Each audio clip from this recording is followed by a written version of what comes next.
Assalamualaikum warahmatullahi wabarakatuh. Alhamdulillah kita berada pada malam 27 Rajab, malam peristiwa Al-Isra wal Mi'raj. Salah satu mukjizah yang besar bagi Nabi Muhammad sallallahu alaihi wasallam. Dan ulama berkata Al-Isra wal Mi'raj berlaku pada 27 Rajab, di hari Isnin, di malam Isnin, sama seperti hari kelahiran Rasulullah. Rasulullah lahir malam Isnin, berhijrah di hari Isnin, sampai Madinah hari Isnin. Rasulullah dapatkan wahyu hari Isnin, dibangkit oleh Allah di hari Isnin. Rasulullah wafat hari Isnin juga. Jadi hari Isnin ni banyak kelebihan. Ulama kata intiqalatul atwar an-nabawiyah di hari Isnin, yakni perpindahan Nabi sallallahu alaihi wasallam daripada sesuatu perkara yang besar kepada perkara yang lain besar, yang besar juga biasanya jadi di hari Isnin. Macam lahirnya Rasulullah hari Isnin, perkara ni satu kejadian yang mengubahkan dunia semua. Jadi di Isnin lahir Rasulullah. Hijrah Rasulullah, hijrah ini dia bermulaan Islam jadi teguh dan kuat dan tersebar di Isnin, hari Isnin. Wafatnya Nabi SAW, ini satu musibah yang paling besar di dunia. Rasulullah hilang dari dunia ini. Ini musibah paling besar. Jadi hari Isnin, wahyu, mula wahyu dan langit dengan bumi bersambung mula di hari Isnin. Jadi bersambungan langit dengan bumi selepas langit sudah hampir 600 tahun tak ada hubungan antara langit dengan bumi, bermula di hari Isnin dengan Nabi Muhammad SAW. Jadi Al-Isra wal Mi'raj berlaku di hari Isnin. Baik, sebelum kita mula mencerita tentang Al-Isra wal Mi'raj ini, kenapa Al-Isra wal Mi'raj di waktu itu, yakni sebelum hijrah dengan 1 tahun, sebelum hijrah Rasulullah kepada Madinah dengan 1 tahun. Kenapa di waktu itu? Dia ada maknanya, dia ada sebab. Satu yang saya tahu, dia nak mengubah hati Nabi Muhammad. Ayuh. Masa tu Di waktu itu Rasulullah apa? Terlalu kuat sangat tentangan. Sedih. Ya. Ayuh. Kenapa Rasulullah sedih di waktu itu? Kalau nak buka ikon boleh, rasa panas boleh. Okey. Boleh. Kesian yang lain mungkin panas. Okey, jadi apa tu?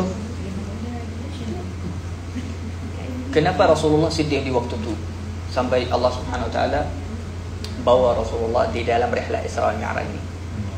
Di satu hari Rasulullah sallallahu alaihi wasallam dapatkan berita yang sedih, iaitu kekasihnya, isterinya yang tercinta, Sayyidatina Khadijah radhiyallahu anha meninggal.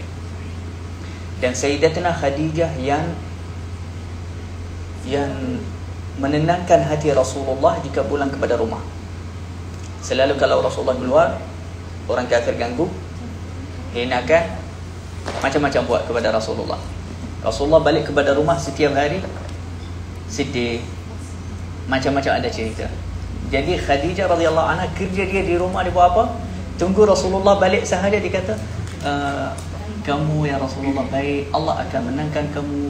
Dia tenangkan Rasulullah setiap hari. Kalau di luar, siapa yang mentahankan Nabi SAW? Abu Talib, bakcik Rasulullah. Bakcik Rasulullah, dia yang lindungikan Nabi SAW daripada orang kafir. Cuba bayang, dua-dua orang ini yang penting mereka dalam hidup Nabi hilang dalam 1 minggu atau 2 minggu macam tu. Tiba-tiba Abu Talib pergi, meninggal. Lepas tu Khadijah, isteri Rasulullah. Jadi sokongan di luar rumah dan di dalam rumah hilang dari Rasulullah tiba-tiba. Selepas tu gangguan orang kafir terlalu dahsyat dan terlalu teruk kepada Rasulullah. Rasulullah rasa sedih. kerana dakwah semakin dikawal oleh orang kafir. Dia cuba nak bagi dakwah kepada satu kampung namanya At-Taif, dekat dari Makkah. Lepas sampai kepada At-Taif, cerita ni sangat sedih. Hatta Sayyidatina Aisyah, dia tanya Rasulullah, dia kata, ya Rasulullah, hari Uhud, di perang Uhud itu hari yang paling Rasulullah sakit dekat mukanya, banyak darah keluar dari Rasulullah. Sayyidatina Aisyah dia kata, ya Rasulullah, pernahkah di dalam hidupmu ada pengalaman yang lebih susah menyedihkan hatimu daripada hari Uhud? Nabi kata, ya. Dikejut Sayyidatina Aisyah sebab dia nampak Uhud itu dah cukup teruk kepada diri Rasulullah. Dia kata, pengalaman saya yang lagi teruk dari hari Uhud iaitu hari At-Taif. Sayyidatina Aisyah waktu tu budak, dia kata, apa yang terjadi waktu tu ya Rasulullah? Dia kata, saya keluar jumpa ahli Taif, jumpa mereka masuk Islam, cakap dengan baik-baik dengan mereka, tapi mereka tolak dakwah Rasulullah. Rasulullah dikata kepada mereka, baik, kalau kamu tak nak terima dakwah aku, tolong jangan sebarkan cerita ni kepada orang semua yang saya datang, nanti kamu halau, sebab perkara tu menyedihkan hati Rasulullah. Itu pun mereka tak terima permintaan Nabi. Islam tak nak pun permintaan Rasulullah mereka tak nak ambil. Mereka terus sebarkan kepada orang semua, Muhammad tadi datang kepada kita, kita halau dia, kita hina dia, mereka nak gelak-gelak. Lepas tu Rasulullah SAW terus dengan Zaid penkhidmatnya, dia yakni macam nak jauhkan dirinya, nak selamat dari kejahatan mereka. Tapi subhanallah, orang yang jahat At-Taif, mereka dah siapkan di dalam perjalanan Nabi SAW dua saf daripada budak-budak dan hamba abdi mereka. Dua saf. Rasulullah akan lalu di tengah mereka. Lepas Rasulullah lalu di tengah saf mereka, dua saf itu baling dengan batu badan Nabi. Baling batu, baling sampah, tumpuk, tolak Rasulullah dalam dua saf. Cuba bayang, kita jalan, orang dari sebelah kanan, dari sebelah kiri, orang pukul kita, lagi baling dengan batu yang bukan yang kecil-kecil, batu besar, ada yang tajam-tajam juga. Macam mana tahu batu itu besar? Sebab Zaid terpecah kepalanya beberapa kali. Sebab apa? Sebab dia cuba nak lindungikan Nabi, tapi tak dapat sebab ramai mereka. Dan Rasulullah, mereka dua saja, Rasulullah dengan Zaid. Boleh bayang macam mana ini, kita tak pernah pun melalui satu persepuluh daripada ujian tu dalam agama. Alhamdulillah kita ni okey. Lepas tu Rasulullah SAW sambung sehingga yakni ulama sirah kata setiap kali Rasulullah angkat kakinya, dia dapat beberapa batu kena kakinya. Sebelum balik sampai kepada tanah, dia kena juga beberapa batu sebelum diangkat. Yakni terlalu banyak batu yang mereka baling dan terlalu ramai orang. Sedih dan sakit kan? Jadi Rasulullah terjatuh atas lututnya, tak boleh berdiri waktu tu. Sayyidina Zaid sedih sangat, tapi dia tak boleh buat apa-apa. Dia satu orang sahaja, dua saf mereka ramai. Bukan itu sahaja, mereka rasa cukup, tak. Datang seseorang yang jahat sangat, yang keras hatinya. Dua orang, satu pegang tangan Nabi yang kanan, satu tangan tangan yang kiri, dan tegakkan Rasulullah, bangunkan dia balik. Dia bangunkan Nabi SAW. Yang dua orang tu bukan mereka nak bantu, tak. Kan mereka nak bantu Rasulullah berdiri, okey, sambung jalan balik, tak. Mereka bangunkan Nabi SAW untuk nak sambung balik, baling dengan batu. Na'udzubillah. Inna lillahi wa inna ilaihi raji'un. Lepas tu Rasulullah SAW pulang kepada Makkah. Lepas pulang kepada Makkah, beberapa masa sahaja dapatkan panggilan daripada Allah. Sebab Rasulullah sendiri ketika cerita kepada Aisyah, dia kata, waktu itu, waktu saya pulang dari Makkah, dari Taif, saya bersandar kepada satu pokok kurma, rehat, tak boleh berdiri, tak boleh jalan, kaki semua darah, sakit juga, bersandar di sana. Hatta orang kafir yang jahat pun mereka rasa kesian kepada Muhammad sallallahu alaihi wasallam. Mereka hantar anggur untuk Rasulullah. Dia bagi Muhammad ini makan sikit, kesian dia. Kaki dia dah semua darah. Siapa yang kesian? Orang yang jahat. Yakni boleh bayang macam mana Rasulullah waktu itu. Hatta orang jahat pun rasa kesian kepada dia. Lepas tu Rasulullah jalan, dia kata, ketika saya sedih dan risau atas apa yang terjadi tadi, walhal dia kata, saya pergi nak bawa perkara yang baik saja, tapi mereka buat macam ni. Rasulullah dikata, saya jalan tanpa perasan, macam orang jalan yang tak tahu, tak fikir. Saya tak tahu jalan ke jalan apa, dan saya macam tak nampak jalan, sehingga tiba-tiba baru saya sedar saya sudah dekat Makkah. Daripada yakni apa tu, sedihnya hati Rasulullah SAW dan pemikirannya tentang orang kafir ini. Di waktu tu turunnya malaikat bukit. Dia minta izin dari Rasulullah. Ya Rasulullah, Allah Maha melihat. Dia melihat apa yang orang kafir buat. Dan sekarang Allah suruh saya jadi di bawah khidmat kamu, ikut arahan kamu. Kalau kamu ya Rasulullah suruh saya sekarang ambilkan 2 gunung ini dan hancurkan ahli Taif semua, dengan sekejap sahaja saya akan buat. Ini malaikat. Malaikat memang boleh, satu malaikat dia boleh hancurkan satu bumi. Boleh, satu malaikat kekuatan mereka luar biasa. Dia boleh hancurkan satu bumi. Jadi dia akan apa dengan 2 jari saja, 2 gunung tu hancur ahli Taif. Tapi Rasulullah SAW tegur malaikat tu, dia kata jangan. Waktu tu darah belum lagi kering di kakinya. Bukan dah lah. Kita biasa kalau baik sangat, kita maafkan orang lepas 1 tahun, lepas dah berapa bulan, lepas berapa hari, lepas kita dah lupa pun. Tak, ini darah Rasulullah masih keluar dari kakinya. Belum lagi hilang rasa sakit. Tapi dia suruh malaikat Jibal itu, malaikat bukit, jangan bunuh mereka, kerana aku harap cucu mereka nanti, anak-anak mereka mungkin akan masuk Islam. Dan jadi betul. Abu Jahal anaknya siapa? Radhiyallahu anhu, Ikrimah. Abu Jahal, Fir'aun umat Islam, Fir'aun Nabi Muhammad SAW, anaknya radhiyallahu anhu, sahabat. Umayyah bin Khalaf, kepala kekafiran, anaknya siapa? Safwan radhiyallahu anhu. Yani harapan Nabi SAW dan pandangannya jauh sangat. Di waktu keadaan Rasulullah SAW begitu sedih, bakcinya dah tak ada, isterinya dah tak ada, keluarga dah tak ada. Waktu tu Rasulullah dah tak ada keluarga, ada anaknya sahaja yang dari Khadijah. Tiba-tiba dia di satu malam dia tidur dekat Al-Kaabah, satu kawasan di antara Al-Kaabah. Di tengah malam tiba-tiba ada satu orang tandang kakinya. Dia bangun, tak ada orang. Nanti dia balik tidur, tandang lagi dia bangun. Siapa ni? Dia balik baring, tutup mata. Kali yang ketiga dia bangun, nampak Jibril alaihissalam. Itu sebenarnya Jibril. Lepas nampak Jibril alaihissalam terus buat kerja, tak ada masalah. Dia buat apa? Dia terus belahkan dada Rasulullah. Dan dia belahkan dada Rasulullah bukan tu yakni apa? Itu maknawi. Tak, dia belahkan dengan betul-betul belahkan dada Rasulullah. Dan dia keluarkan hati Rasulullah SAW dan basuhnya dengan air Zam-Zam di atas bekas dari emas dari syurga. Dia basuhnya, kemudian dia bersihkan.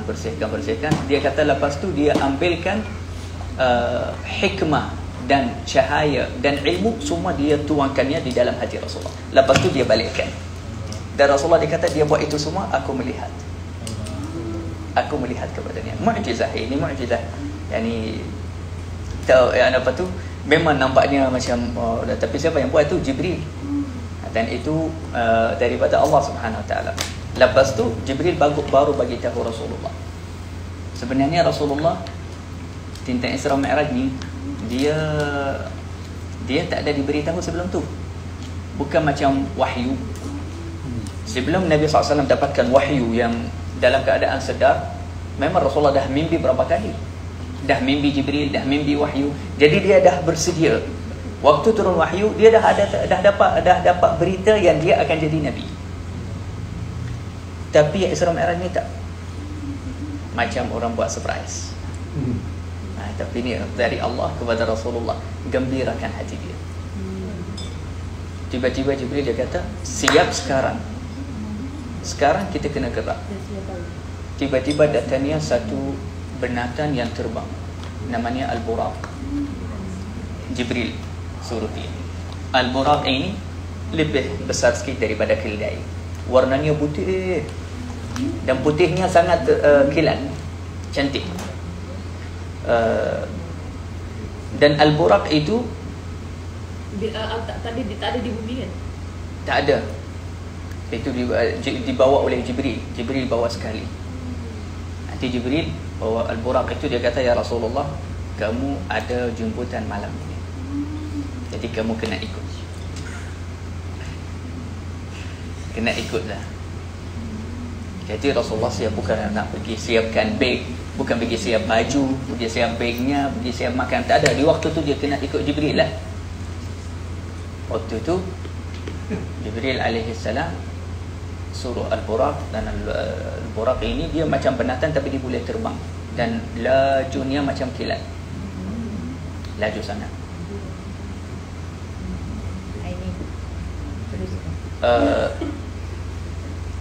Jibril suruh Rasulullah naik atas Al-Buraq, dan Allah mahu jemput Rasulullah datang kepada Baitul Maqdis, lepas tu kepada langit. Dan ini ulama macam Al-Imam Muhammad Al-Maliki, dia kata ini adalah kemuliaan Allah kepada Rasulullah.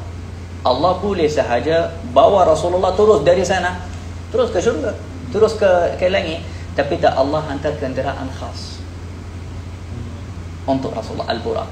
Itu sebagai satu kemuliaan. Al-Imam Muhammad Al-Maliki dia kata macam tu juga di dunia.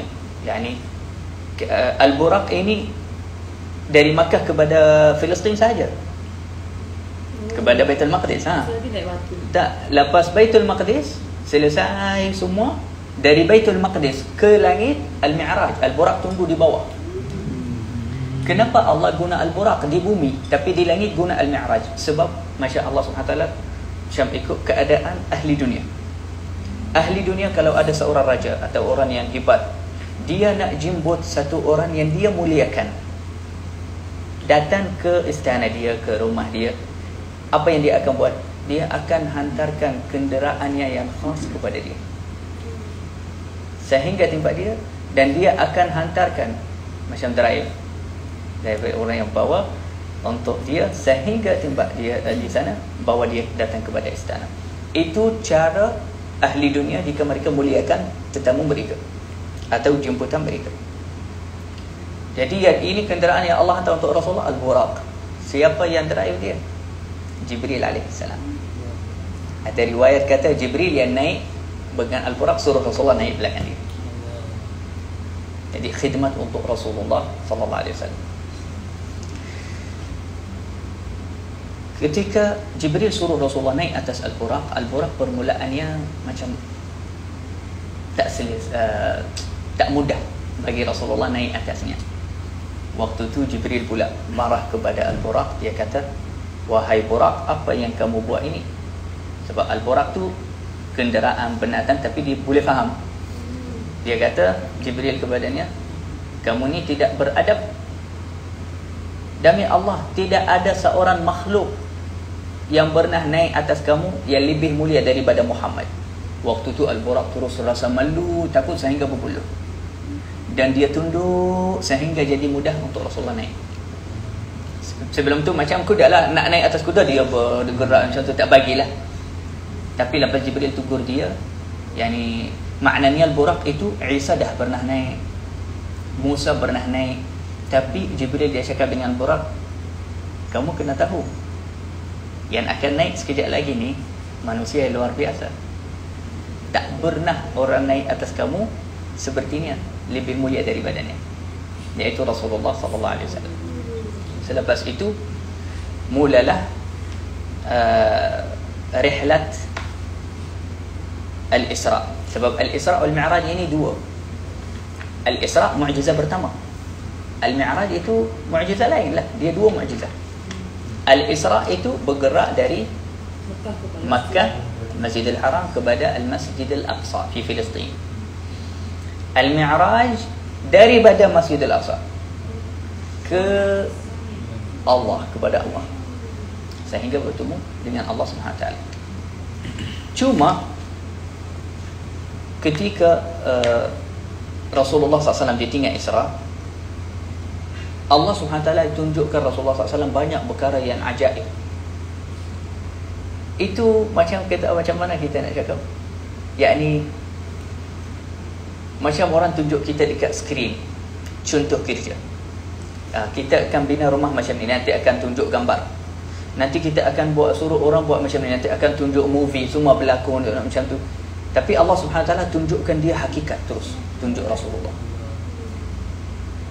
Hakikat apa? Hakikat amalan kita, dosa-dosa manusia, amalan-amalan manusia yang mereka melakukannya di dunia. Bermulaannya ketika mula bergerak lalu ke Al-Madinah dengan Al-Buraq. Jibril suruh Rasulullah turun salat 2 rakaat di sini. Dia nampak banyak pokok kurma. Rasulullah kata, ini mana? Dia kata, ini tempat hijrah kamu. Ini belum lagi hijrah. Lepas tu dia sambung jalan sehingga sampai kepada satu tempat namanya Madian, dekat satu pokok. Dia suruh turun di sini, salat 2 rakaat. Jibril suruh Rasulullah. Dia kata, ini pokok apa? Dia kata, pokok ini pernah Musa duduk sini, lihat.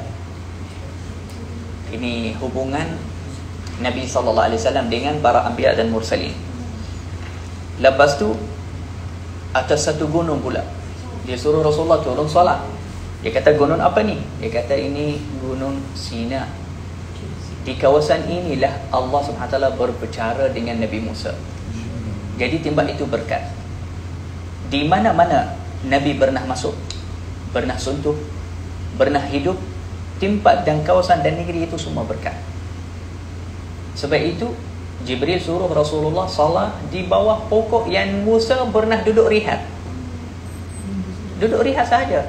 Tak, dia kata yang duduk di sini manusia luar biasa.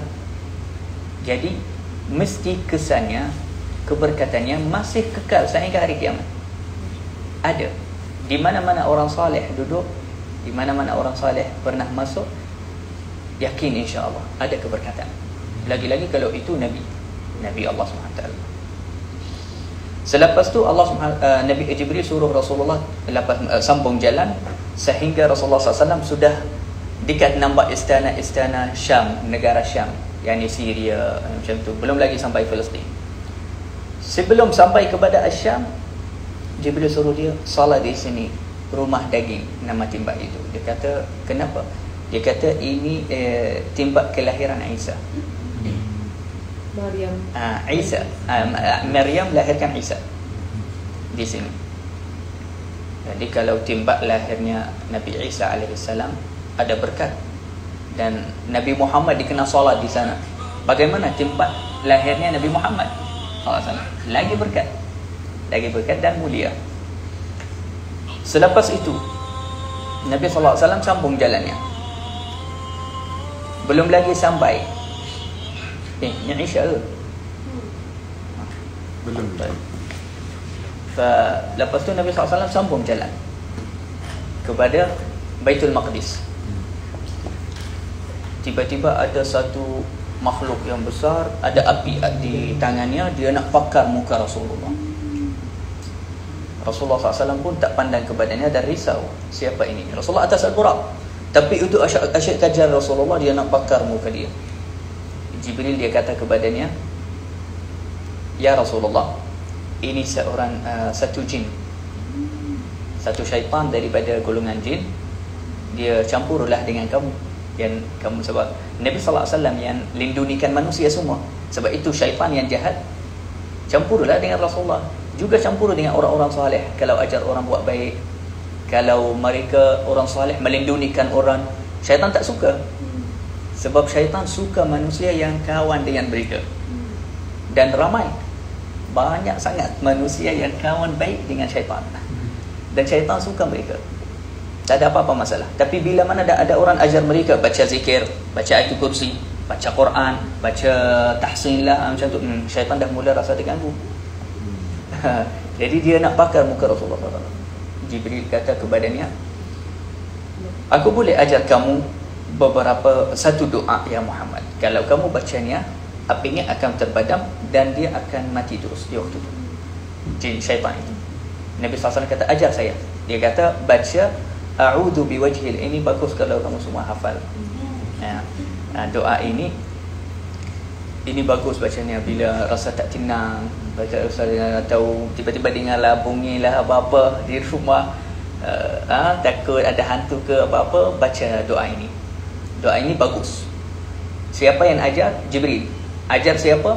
Nabi Muhammad SAW. Doa ini macam tu, macam ni.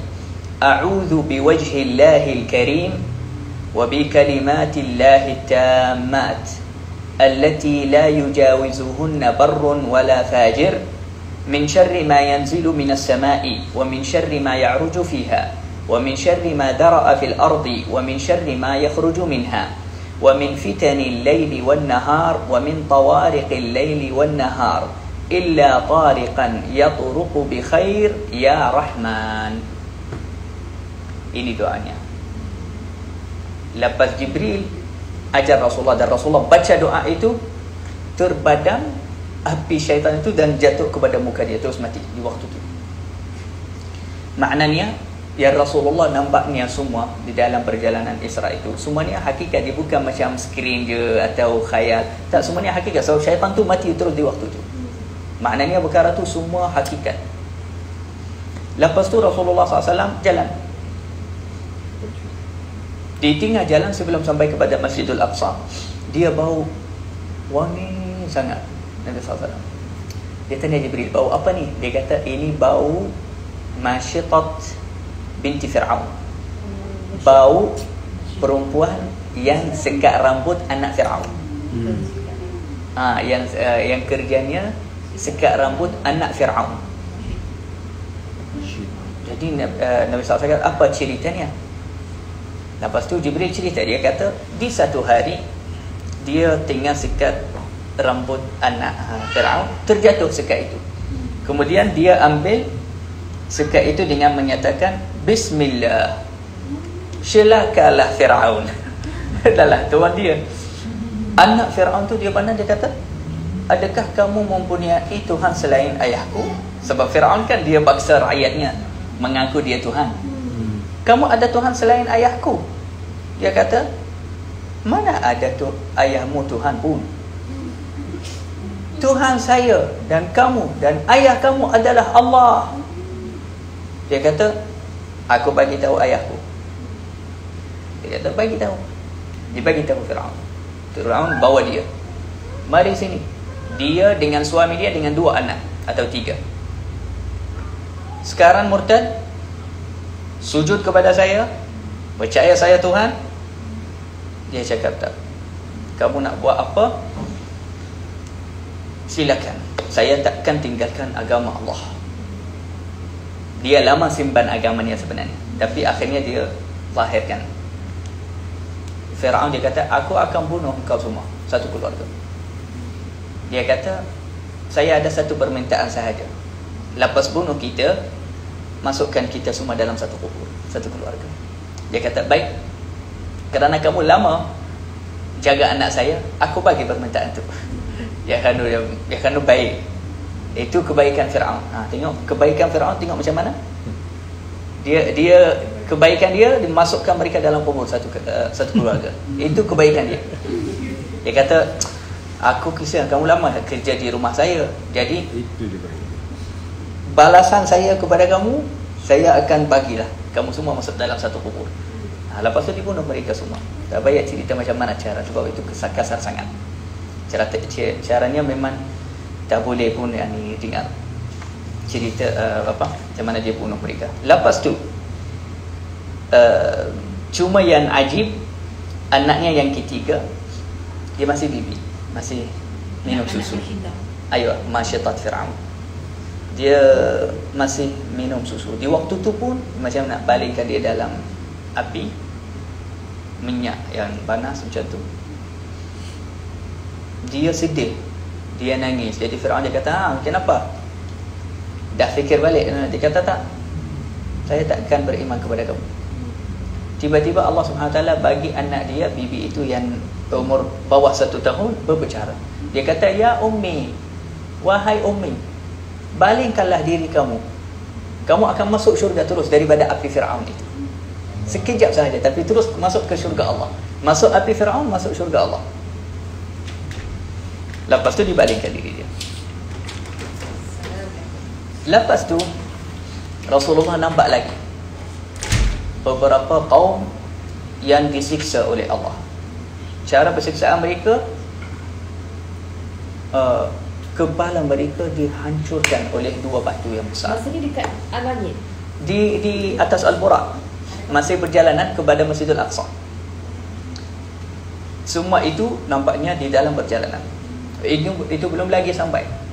Tak sampai lagi Masjidil Aqsa. Nanti dia tanya Jibril, siapa mereka ni yang kepala mereka acik dihancurkan oleh batu? Dan setiap kali kepala mereka sampai hancur, kepala mereka balik dicipta. Macam nanti siksaan mereka macam tu. Jibril jawab, dia kata, ini orang yang susah nak bangun untuk salah. Khususnya salah subuh tu. Dia kata kepala mereka berat, susah nak angkat kepala dia sampai sebab biasanya yang orang tak nak bangun kepala berat atas bantal.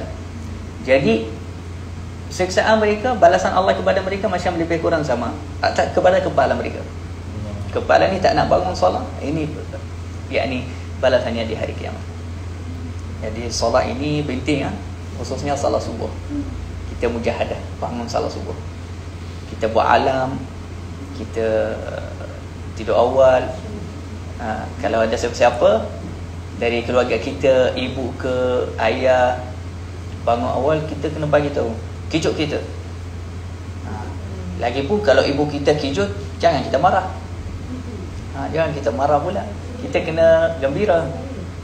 Sebab perkara tu bahaya. Tapi ini sebelum 5 solat 5 waktu ditetapkan. Ya. Ini sebelum. Ini sebelum. Tapi sebelum diwajibkan 5 fardu solat, Allah SWT dah syariatkan untuk Rasulullah 2 solat, 2 rakaat di pagi, 2 rakaat di petang. Sebelum 5 fardu. Bilangan saja belum ditetapkan. Ayo. Jadi apa tu? Aqimis salata tarafai nahari wa zulafan min al-lail. Sebelum 5 fardu, sebelum Isra' wa Mi'raj, Nabi SAW solat dengan sahabat, jamaah juga. Tapi 2 rakaat sahaja dibagi lepas waktu subuh, 2 rakaat malam atau petang. Itu sahaja yang mereka solat. Sehingga turunnya 5 fardu itu, jadi tangguh semua itu yang lain. Yang lain semua jadi sunnah sahaja. Lepas tu Rasulullah lalu kepada orang yang disiksa juga, dimakan, disuap mereka dengan ad-dhari'. Ad-dhari' ini macam buah yang penuh dengan duri. Dia makan. Disuap juga air zuqum, iaitu air yang paling panas, yang mengkoyakkan yakni perut mereka dan badan mereka. Waradfi jahannam, dan batu yang panas, macam arang yang panas daripada jahannam, masuk dalam mulut mereka. Siapa suap? Malaikat masukkan kepada mereka. Nabi tanya Jibril, siapa mereka ni? Jibril kata, ini orang yang tak keluarkan zakat. Ini balasan mereka kepada Allah, yang tak keluarkan zakat harta mereka di dunia. Dan wama zalamahumullahu syai'an, dan Allah tidak menzalimikan mereka apa-apa. Mereka sendiri tak keluarkan zakat, jadi mereka kena dapat itu. Itu mereka yang buat macam tu. Lepas tu dia nampak ada bahagian orang ada hidangan makanan depan mereka.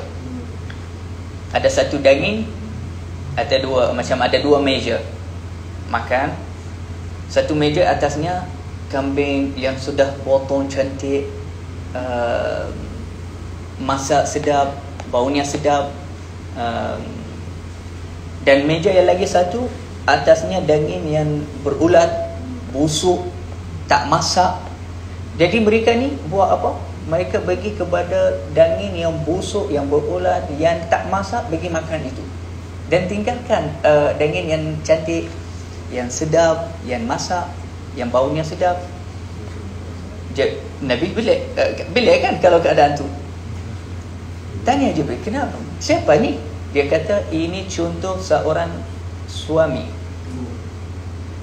yang tinggalkan isterinya yang halal. Ini daging yang sedap, yang sudah masak, yang baik, yang halal. Dan dia tinggalkan isterinya yang halal, dia pergi cari perempuan yang haram untuk berzina. Macam tu juga dia kata, isteri yang tinggalkan suaminya yang halal, dia pergi cari lelaki yang haram. Ini contoh mereka di hari kiamat. Dia tinggalkan, macam ada daging masak, ada daging tak masak, dia pergi makan yang tak masak tu. Dia cakap ini contoh mereka. Ini contoh mereka. Lepas tu dia nampak juga ada satu kayu di tengah jalan. Tidak ada siapa-siapa lalu dari sebelah kayu tu, melainkan kayu tu dia kena cocok dia ke, atau yang penting diganggu lah. Tak ada siapa-siapa, tak selamat. Diganggu. Siapa ni? Contoh apa kayu ni? Dia kata ini contoh orang yang putuskan jalan orang. Macam di zaman dahulu. Di zaman dahulu tak boleh patah bagi orang jalan. Tak. Ini di zaman dahulu ada banyak macam mafia-mafia. Ini biasa di zaman dahulu ada. Di zaman dulu musafir naik unta lah, naik keldai, naik kuda. Jadi mereka macam duduk di satu kawasan antara gunung macam tu. Kalau satu jemaah lalu dari sana, mereka terus tangkap dengan senjata mereka, curi duit mereka semua. Kadang-kadang bunuh, kadang-kadang tak. Ini tapi tak tahu zaman sekarang mungkin kurang sebab dunia dah tukar. Tapi di zaman dulu banyak orang yang macam ni. Kerja mereka macam ni. Sekarang cara berbeza. Projek-projek orang potong halfway ni. Mungkin sekarang dengan cara lebih cara yang lagi canggih sikit lah. Bayar duit haram bawah meja. Anda tembak. Betul lah. Jadi ni maksudnya ni dia macam ganggu lah. Allah. Fahimtum? Faham dah. Mana dia tutup ni? Ada orang tahu kita kayu ni lah. Baik. Baik. Selepas tu Nabi SAW sambung perjalanannya. Dia nampak satu lelaki yang berenang di dalam sungai daripada darah.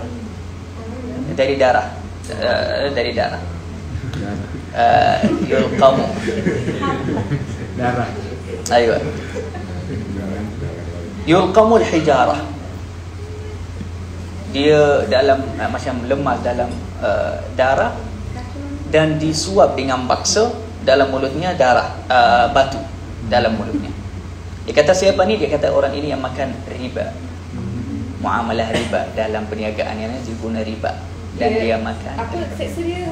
Seksa dia berenang dalam sungai dari darah, dan dipaksa makankan dia batu dalam mulutnya. Paksa makan batu dari api neraka. Jadi ini sebab dia makan riba di dunia. Lepas tu Nabi SAW nampak ada satu lelaki angkat satu barang macam kayu banyak. Kemudian dia nak tambah kayu tu, dia dah mahu jatuh, penat, berat. Dia dah nak jatuh, tak mampu angkat kayu tu, tapi dia sibuk nak angkat batu lagi satu, nak letak atasnya. Dan dia nak ambil yang ketiga, yang keempat, walhal satu pun dia tak mampu. Siapa ni? Satu cukuplah. Dia kata ini seorang daripada umatmu wahai Muhammad, yang dia ambil amanah daripada orang, dan dia tak mampu menunaikan amanah itu, mengerjakan amanah itu, tapi dia sibuk nak tambahkan amanah lagi. sibuk tambahkan amanah atasnya. Sebab itu amanah ini bahaya di dunia. Kita kalau boleh jangan apa. Contoh macam Yani apa nak siapa-siapa bagi amanah apa-apa. Contoh macam orang nak kahwin 2, 3 tapi satu pun tak bernasang. Macam mana contohnya? Macam mana? Orang nak kahwin satu tak amanah. Dia nak kahwin 2, 3 tak boleh penuhi amanah. Itu juga, itu betul juga. Oh boleh. Sebab semuanya amanah juga. Kalau macam Kita pergi baling batu nanti. kalau contoh Syekh macam orang pemimpin. Pemimpin kan amanah kan. Ya. Lepas tu tak jalankan amanah dengan betul. Betul. Dengan diri sendiri. Betul. Mana, Syekh? Ya, yakni dia pemimpin macam satu jawatan, okey? Dia nampak waktunya pun tak cukup sebenarnya. Dan dia tak dapat buat kerja dengan sempurna sebab dia tak mampu. Tapi dia sibuk nak ambil jawatan lagi satu. Dia nak ambil kerja lagi satu. Juga. Dia tambahkan kerja, tambahkan jawatan, tambahkan tanggungjawab dia. Walhal dia satu kerja pun dia tak selesai. Jadi ini yang contohnya dia tambah amanah. Dan macam tu. Macam orang nak jaga anak orang. Dia nak jaga satu anak. Dia tak ada masalah dan tak jaga bagus. Tapi dia sebut nak tambahkan lagi satu anak. Anak orang dia nak jaga. Jadi dia tambah amanah walhal dia seharus dirinya dia tak mampu. Dia tak mampu. Lepas tu, ini pun menakutkan sekarang ini. Nabi SAW nampak bahagian orang yang bibir mereka macam bibir unta. Bibir mereka macam bibir unta. Tebal. Dan Ramai orang nak jadi macam baby unta. macam Ramai orang nak jadi macam bibir unta. Muncul. Jadi kalau Ta- bibir unta tapi tu besar sangat tu. jangan besar sangat.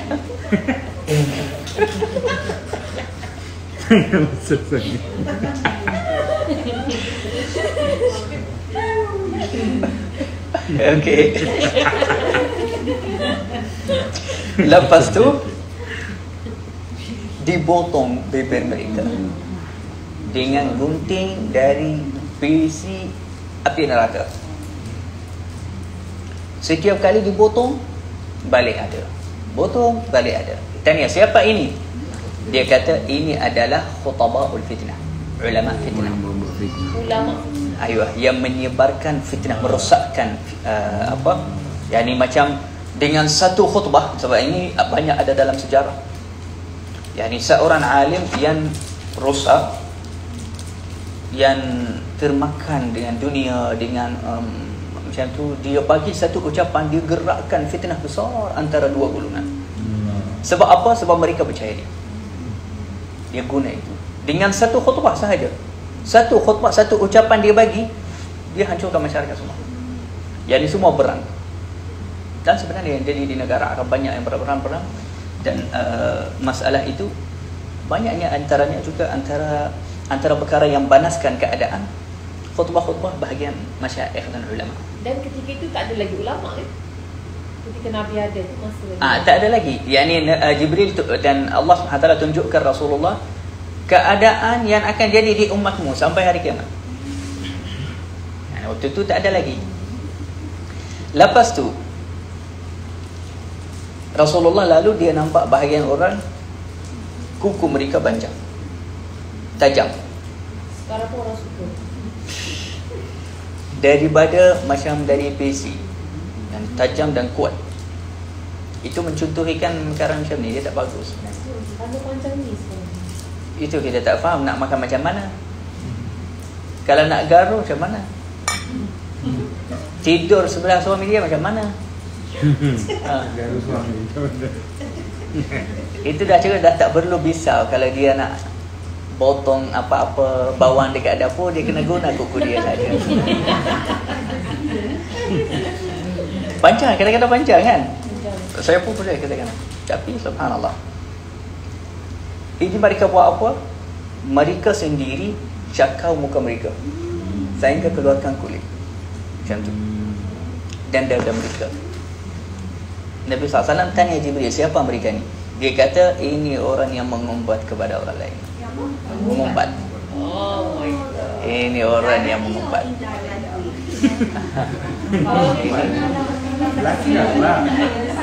Ha? Apa tu Amirah? Nak tanya apa? Kita tak cakap buruk pasal orang tu, tapi dalam hati kita terfikir. Itu bukan namanya mengumpat, namanya sangka buruk. Sangka buruk. Sangka buruk pun tak bagus sebenarnya. Tapi kalau nak buang benda tu, baik. Macam ni, contoh. Kena ingat kebaikan dia. Kalau orang bercakap dengan kita, kita fikir, ya ke dia? Tak, kita fikir tentang kebaikan dia. Sebab mustahil lah orang semuanya jahat. Siapa-siapa ada buat salah, mestilah dia ada buat baik juga kan? Ha? Ya. Yani mustahil orang tu semuanya jahat. Jadi kalau kita macam sangka buruk, kita cari alasan. Kita sendiri. Kita sendiri kena cari alasan. Sebab itu apa tu? Al-Hasan Al-Basri dia kata, kalau ada siapa-siapa buat salah, kita pun rasa betul ke atau siapa dia, ada kenapa buat macam tu. Dia kata cari alasan untuk dia sampai 70 alasan. Cakap mungkin dia sakit, mungkin dia lupa, mungkin dia tak tahu, mungkin orang tipu dia, mungkin dia tak sampai cerita kepada dia sebenarnya. Cari alasan untuk dia. Itu bukan untuk dia, itu untuk kita bantu diri kita sangka baik. Itu bantu diri kita sangka baik. Nanti orang tanya Al-Hasan Al-Basri, dia kata kalau saya bagi 70 alasan pun tak ada, memang dia salah. Dia kata kamu boleh kata mungkin dia ada satu alasan yang saya tak tahu. Mungkin dia ada alasan. Kadang-kadang kita nak paksa orang dengan alasan kita. Tak, dia tak, apa alasan dia? Apa alasan? Wallahu alam. Kadang-kadang betul dahsyat ini di dunia ni. Kadang-kadang betul-betul dahsyat. Sebab apa? Bahagian orang yang buat salah, yang kita nampak 100% jelas dia memang tak ada alasan dia nak buat itu. Dia memang jahat, dia mana, tapi subhanallah nanti kita malu. Tiba-tiba ada alasan yang langsung kita tak sangka. Tiba-tiba jadi alasan tu. Allah, kita pun rasa malu. Sebab itu kalau kita ikut betul-betul Rasulullah, kita dari mula kita takkan malu. Kita diam saja, kita sangka baik, kita cakap kita sangka baik je. Mungkin dia ada alasan yang kita tak tahu. Sebab itu dia buat itu. Husnuzan. Sebab itu ulama kata siapa-siapa yang sangka baik, dia untung walaupun dia salah. Siapa yang sangka baik kepada orang, jangan sangka buruk. Dan siapa-siapa yang sangka buruk kepada orang, dia salah walaupun dia betul. Dia rugi. Dia rugi walaupun dia betul. Dia rugi. Sebab apa? Takkan dapat apa-apa pun. Nak sangka buruk kepada orang, takkan dapat apa-apa. Hatta dia salah, hatta dia jahat, hatta dia ada, orang semua ada Tuhan lah, dia akan muhasabah. Kita ni hamba sahaja. Kita kena terus hidup biasa sahaja. Yang kita sebut dengan orang. Lepas tu Allah Subhanahu Wa Taala tunjukkan Rasulullah contoh kebahayaan bercakap. Rasulullah nampak seekor lembu yang besar keluar dari satu lubang di dinding yang kecil. Lubang tu kecil, keluar tu besar lembu. Keluar kepala dia, lepas tu keluar badan dia, keluar jadi besar. Lepas dia keluar dari lubang tu, dia pusing balik, dia nak balik masuk dalam lubang tu. Tak dapat. Sebab lubang tu kecil. Dia boleh keluar tapi masuk balik tak boleh. Nabi Muhammad SAW rasa pelik. Ini apa? Apa maksudnya? Jibril dia kata, ini contoh perkataan jika sudah keluar dari mulut. Kalau sudah keluar dari mulut, waktu tu kita dah tak ada peluang lagi nak balikkan dia. Kalau dah terkeluar pun dah Tak boleh tarik balik. tak boleh tarik balik. Dah sebut pun, dah cakap, waktu tu kena baca istighfar sahaja. Kalau Allah ampunkan, alhamdulillah, kamu bahagialah, untunglah kalau Allah maafkan. Kalau tak, tanggung salah mulut kamu. Kenapa kamu sebut? Sebab itu ulama kata orang yang berakal, lidahnya belakang pemikirannya. Apa maksud tu? Fikir dulu baru lidah dia bergerak. Tapi orang yang tak maaf, bodoh, dia akan bercakap Baru lepas dia cakap, oh sebenarnya aku tak sepatutnya cakap macam ni. Kamu dah cakap pun dah habis dah pun. Dah habis dah, tak perlu pun nak cakap. Dah cakap pun dah lepas dah habis. Sebab itu kita sebelum cakap, khususnya kalau kita nak cakap untuk orang, ini balik khususnya untuk ini, nak cakap untuk apa-apa perkara yang umum tak apa, tapi perkara tentang berkait dengan diri orang, aib orang, itu bahaya sangat. Itu bahaya. Jangan kita sebut atau tuduh sebelum kecuali kalau kita fikir perkataan itu elok atau tak. Di waktu itu Rasulullah lalu di antara dua gunung, tiba-tiba Rasulullah bau ajib, bau wangi yang luar biasa. Rasulullah pun rasa best. Jibril, bau apa ni? Dia kata ini syurga, bau dari syurga. Dia dengar suara pun bunyi. Rasulullah, dia kata, suara apa ni? Dia kata syurga ini munajat kepada Allah. Dia kata munajat macam mana? Dia cakap apa? Dia kata, ya Allah, bagilah saya apa yang kamu sudah janjiku. Terlalu banyak istana di dalam aku, terlalu banyak kain sutera, emas, perak, nikmat, mutiara, syawan, nikmat-nikmat sungai dan makanan dan buah terlalu banyak dalam aku. Bilakah hambamu yang soleh masuk kepadaku? Syurga rindu. Yani syurga rindu. Setiap hari syurga munajat kepada Allah. Ya Allah, cepatlah. Mana mereka? Syurga rindu kepada orang soleh. Bukan orang soleh saja rindu, syurga pun dia munajat. Dia cakap, ya Allah, cepat bagilah apa yang kamu dah janjikan. Jadi Allah Subhanahu Wa Taala dijanjikannya, dia kata, aku akan bagi kamu muslim dan muslimah. Setiap muslim dan muslimah, mukmin dan mukminah yang tidak syirik, takut kepadaku, aku akan berikan kepada kamu. Maka syurga, dia kata, aku rida, aku setuju dengan itu, aku rida, tenang yang dengan itu. Lepas tu Rasulullah lalu jalan ke depan sikit, dia bau busuk. Kita diberi, apa bau ni? Dia kata api neraka. Api neraka. Dia kata, apa yang dia bunyi itu bercakap? Dia kata dia munajat juga macam syurga. Dia kata apa? Dia kata, ya Allah, mana yang kau telah janjiku? Banyak azab di dalam aku, banyak arang, banyak batu, banyak ular dalam aku, banyak macam-macam azab-azab dalam aku. Tak sabar nak orang yang jahat masuk kepada aku. Jadi Allah SWT dia kata, sabar, aku akan berikan kepada kamu semua kafir dan kafirah, orang jahat dan laki daripada laki dan perempuan, dan semua orang yang sombong dan zalim di dalam dunia ini, tidak beriman kepadaku. Maka api neraka, dia kata, aku rida, aku rida. Jadi setiap hari syurga dan api neraka rindu kepada kau ni. InsyaAllah kita syurga rindu kepada kita. Amin. Ya Rabbi.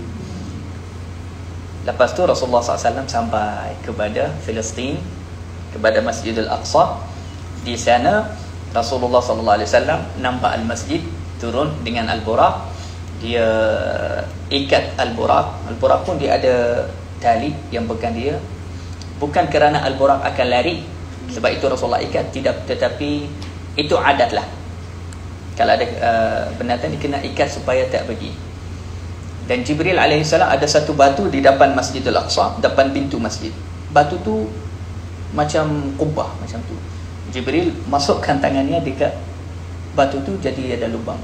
Jadi Rasulullah masukkan tali di dalam lubang itu di batu, ikat al-buraq. Lepas tu masuk di dalam Masjidil Aqsa. Rasulullah salat dengan Jibril 2 rakaat terlebih dahulu. Lepas Rasulullah habis, dia nampak terkejut. Masjidil Aqsa tiba-tiba penuh, ramai, dan cahaya terang sangat dalam. Dia nampak satu orang sujud, satu orang rukuk, satu orang, dia kata terus, aku kenal terus ini Nabi-Nabi Allah. Dan Allah di waktu tu bangkitkan Nabi-Nabi semua dengan badan mereka, bukan ruh saja, dengan badan mereka, supaya menzahirkan keagungan dan kemuliaan Nabi Muhammad SAW. Lepas tu tiba-tiba ada seorang daripada mereka atau dari malaikat baca azan, Allahu Akbar, Allahu Akbar. Lepas tu iqamat. semua para anbiya saf mereka yani terlalu ramai dalam Masjidil Aqsa. Para anbiya dan mursalin dalam saf. Sebelah kanan dan kiri Rasulullah, Ibrahim, Ismail, Ishaq. Ini atuk dia. Nabi Ibrahim atuk Rasulullah. Ismail atuk Rasulullah. Nabi-nabi yang lain semua sebelah saf yang pertama dan saf yang belakang. Lepas baca iqamat, mereka semua setiap satu pandang kepada yang lain. Siapa yang boleh jadi imam? Semua tak berani. Kerana sultan para anbiya ada. Raja para anbiya ada. Yang paling agung, Nabi Muhammad SAW. Jadi semua tak berani. Waktu tu Jibril yang pegang tangan Rasulullah, dia kata, kamu yang kena jadi imam. Kamu yang tafadhal, silakan. Dia yang tolak Rasulullah ke depan, dia kata, kamu jadi imam. Walhal Rasulullah SAW muda, dan mereka ni lagi tua pun atuk-atuknya. Nabi Adam pun ada. Dari Adam sampai Nabi yang terakhir semua ada. Dan Rasulullah SAW salat imam 2 rakaat kepada mereka. Ulama kata ada sahabat namanya Ka'ab, dia kata, ya Rasulullah, siapa yang salat belakang kamu waktu itu? Nabi SAW jawab kepadanya, dia kata, semua para anbiya yang pernah dibangkit oleh Allah, semua ada belakang saya. Yani dia imam para anbiya, bukan imam kita orang Islam. Tak, para anbiya pun semua sanggup salat makmum belakang Nabi Muhammad SAW. Sebab itu Imam Subuki dia kata, Nabi SAW dalam kejadian ini sebenarnya panjang sangat pencerahannya.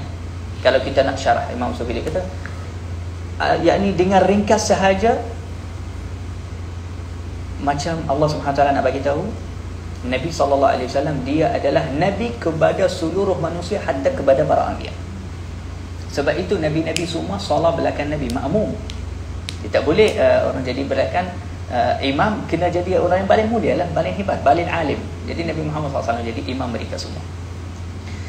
Lepas tu habis salat, Assalamualaikum warahmatullahi wabarakatuh, terjadi satu perkara yang ajaib. Nabi Ibrahim pula, dia angkat tangannya, dia kata, ya Allah, setiap satu Nabi memuji dirinya, memuji kepada Allah atas nikmatnya yang Allah beri kepadanya. Nabi Ibrahim dia kata, Nabi Adam dia kata, ya Allah, segala puji bagimu kerana menjadi aku ayah manusia dan kamu menciptakan saya dengan tanganmu terus.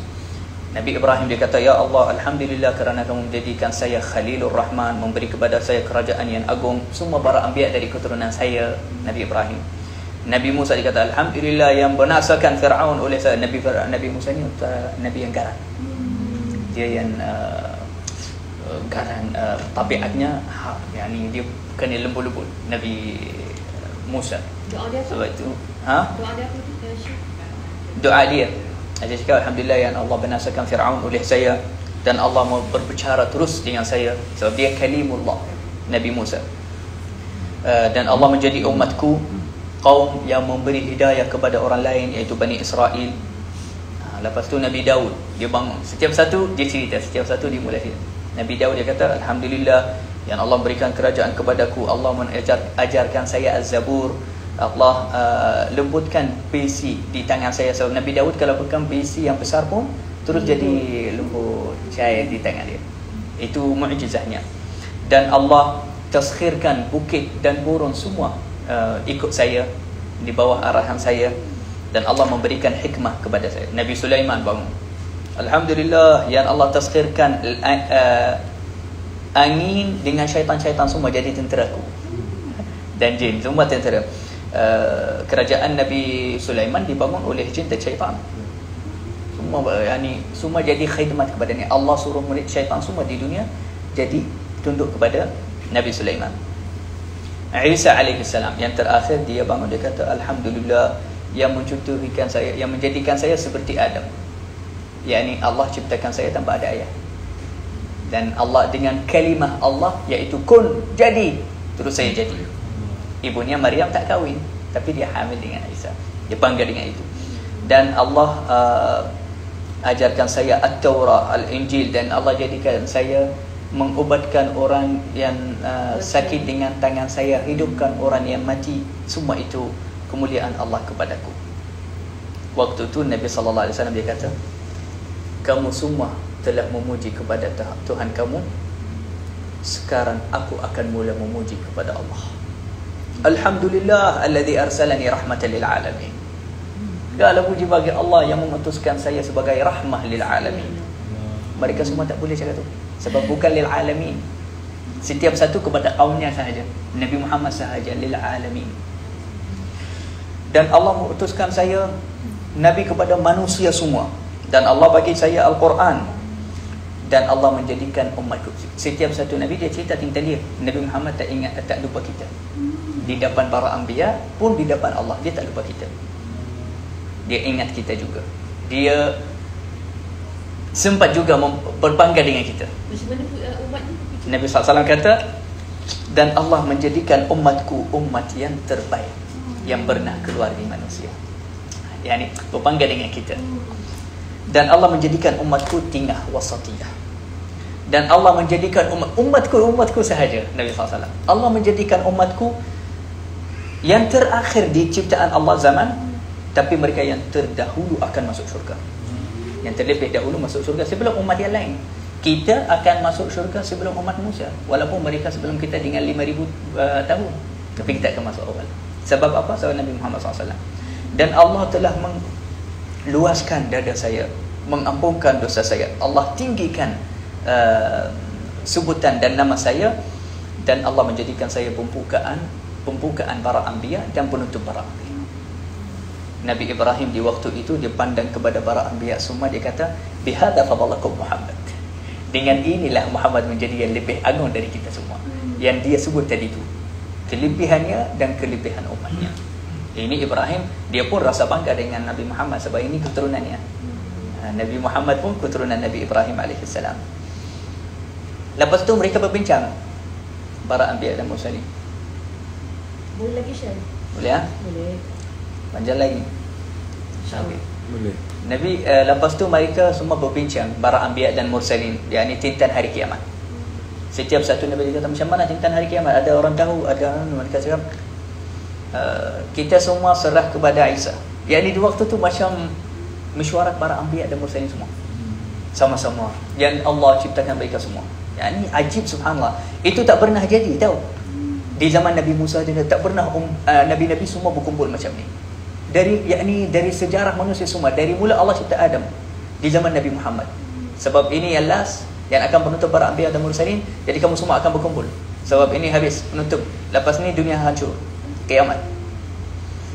Jadi mereka kata kita serah kepada Isa. Sebab apa? Isa akan turun lepas Nabi Muhammad di akhir zaman. Jadi Nabi Isa dia kata, kejadian hari kiamat tu aku tak tahu, tapi aku akan cerita tentang tandanya. Allah sudah ajar saya dan bagi tahu, iaitu di akhir zaman akan turun keluar Ad-Dajjal, dan aku akan ada 2 pedang di waktu itu turun dari langit. Dari mula Ad-Dajjal sahaja nampak aku, dia nampak sahaja matanya kepada mata aku, dia tu cair badannya, hilang, habis Ad-Dajjal dari dunia. Dengan pandang sahaja kepada Nabi Isa. Nabi Isa pandang kepada dia.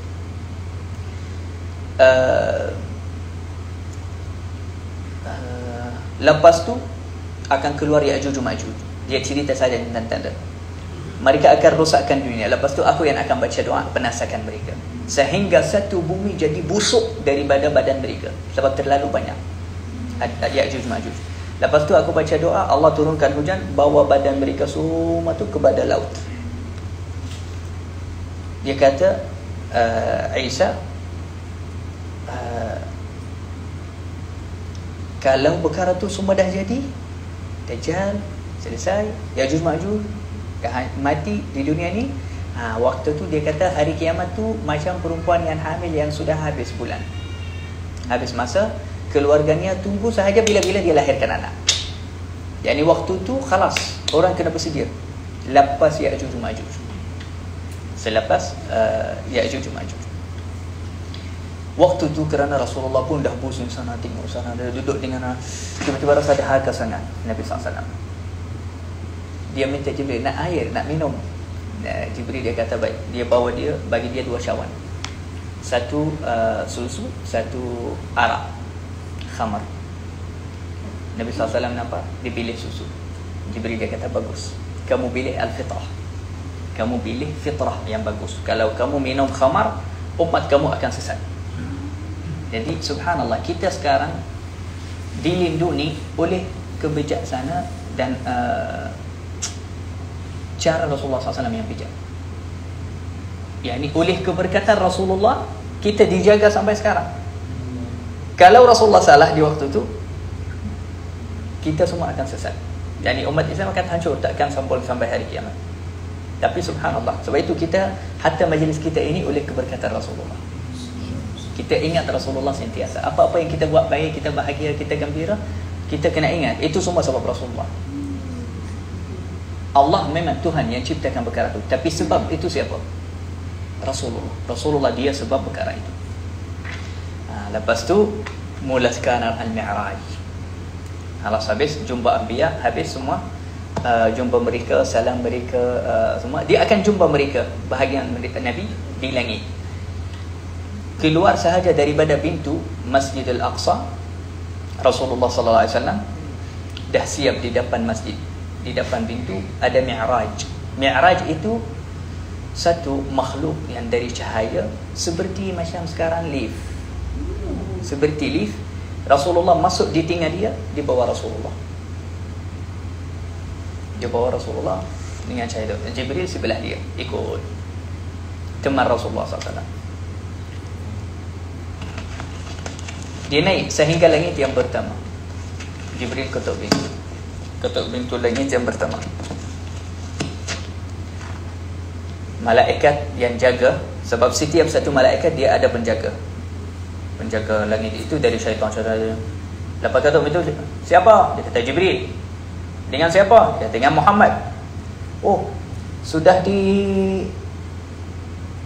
diberi khabar, yani sudah dipanggil oleh Allah. Yani malaikat semua sudah tahu.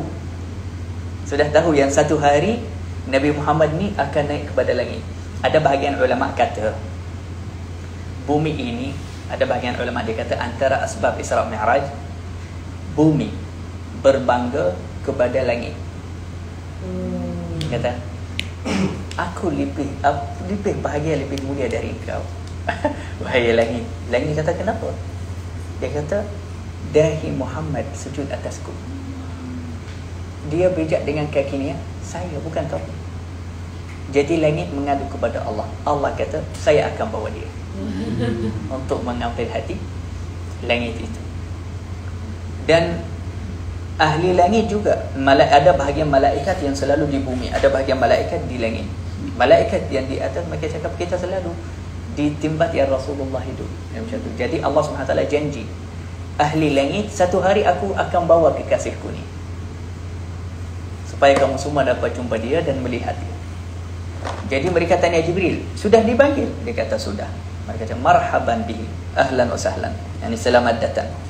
Lepas dia buka pintu, dia masuk kepada langit yang pertama, dia jumpa satu lelaki yang besar, tinggi. Di sebelah kanannya pintu syurga, sebelah kirinya pintu api neraka. Kalau dia pandang kanan, dia senyum gembira. Kalau dia sampai kiri, dia menangis sedih. Jibril, Nabi Muhammad tanya Jibril, siapa ni? Dan apa yang kanan kiri ni? Dia kata, ini Adam, ayah kamu.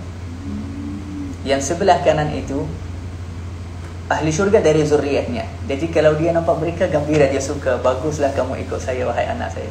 Kalau dia nampak sebelah kiri orang kafir daripada zuriat Adam, jadi dia rasa sedih. Lepas tu Nabi SAW ucap salam kepada Nabi Adam. Dia kata, Assalamualaikum wahai ayah. Nabi Adam jawab, marhaban bil ibni salih. Selamat datang wahai anak yang soleh dan Nabi yang soleh. Tapi tadi dekat batu waktu saya jumpa dah semua. Ya, tapi di langit melihat Adam dengan penciptaannya yang sebenar itu. Sebab Nabi Adam tinggi penciptaannya. Naik atas gunung dengan 2 langkah sahaja. Gunung yang besar, 2 langkah sahaja sampai Nabi Adam. Panjang. Selepas zaman Nabi Adam pun, di zaman Nabi Nuh macam tu, manusia masih tinggi, yang besar. Selepas tu dia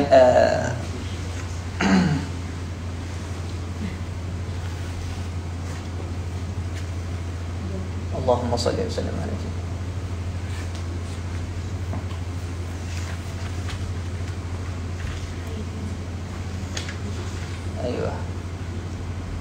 Ayuh. Lepas tu Nabi SAW sebelum naik kepada langit yang kedua, Allah tunjukkan Rasulullah SAW lagi tentang contoh siksaan orang yang buat salah. Dia nampak bahagian orang yang dipotong bahagian dari badan mereka, kemudian mereka dipaksa makan daging mereka, badan mereka. Dia kata, kenapa macam ni? Dia kata, kerana kamu di dunia makan daging saudaramu, yang ini mengumbat. Ini antara cara juga bersiksa kepada orang yang mengumbat, yang ghibah dan aibkan orang dan hinakan orang, iaitu dia kena makan dagingnya sendiri. Sebab Allah Subhanahu Wa Taala mencontohkan orang yang mengumbat kepada orang lain dengan orang yang makan daging orang lain. Macam orang makan daging manusia yang masih hidup. Yani perkara tu sangat turut dan tak bagus. Tapi Allah SWT kata orang yang mengumpat hakikatnya sebenarnya dia macam ni. Dia sekarang tinggal makan daging orang. Sebab itu persiksaannya begitu. Lepas tu naik lagi yang kedua, dia jumpa Nabi Isa dengan Yahya bin Zakaria di sana. Lepas tu naik langit yang ketiga, di sana dia jumpa Nabi Yusuf AS. Hatta Nabi SAW dia kata, ajib kecantikan Nabi Yusuf. Dia kata dia daripada dengan kaumnya, dia seperti rembulan di tengah bintang-bintang. Nabi Yusuf AS. Lepas tu langit yang keempat dia jumpa Nabi Idris. Langit yang kelima dia jumpa Nabi Harun. Nabi Harun dia kata janggutnya sampai pusatnya. Banyak Nabi Harun. Dan di antara di sebelahnya ada ramai orang duduk, dia tengah berbicara kepada mereka di langit yang kelima.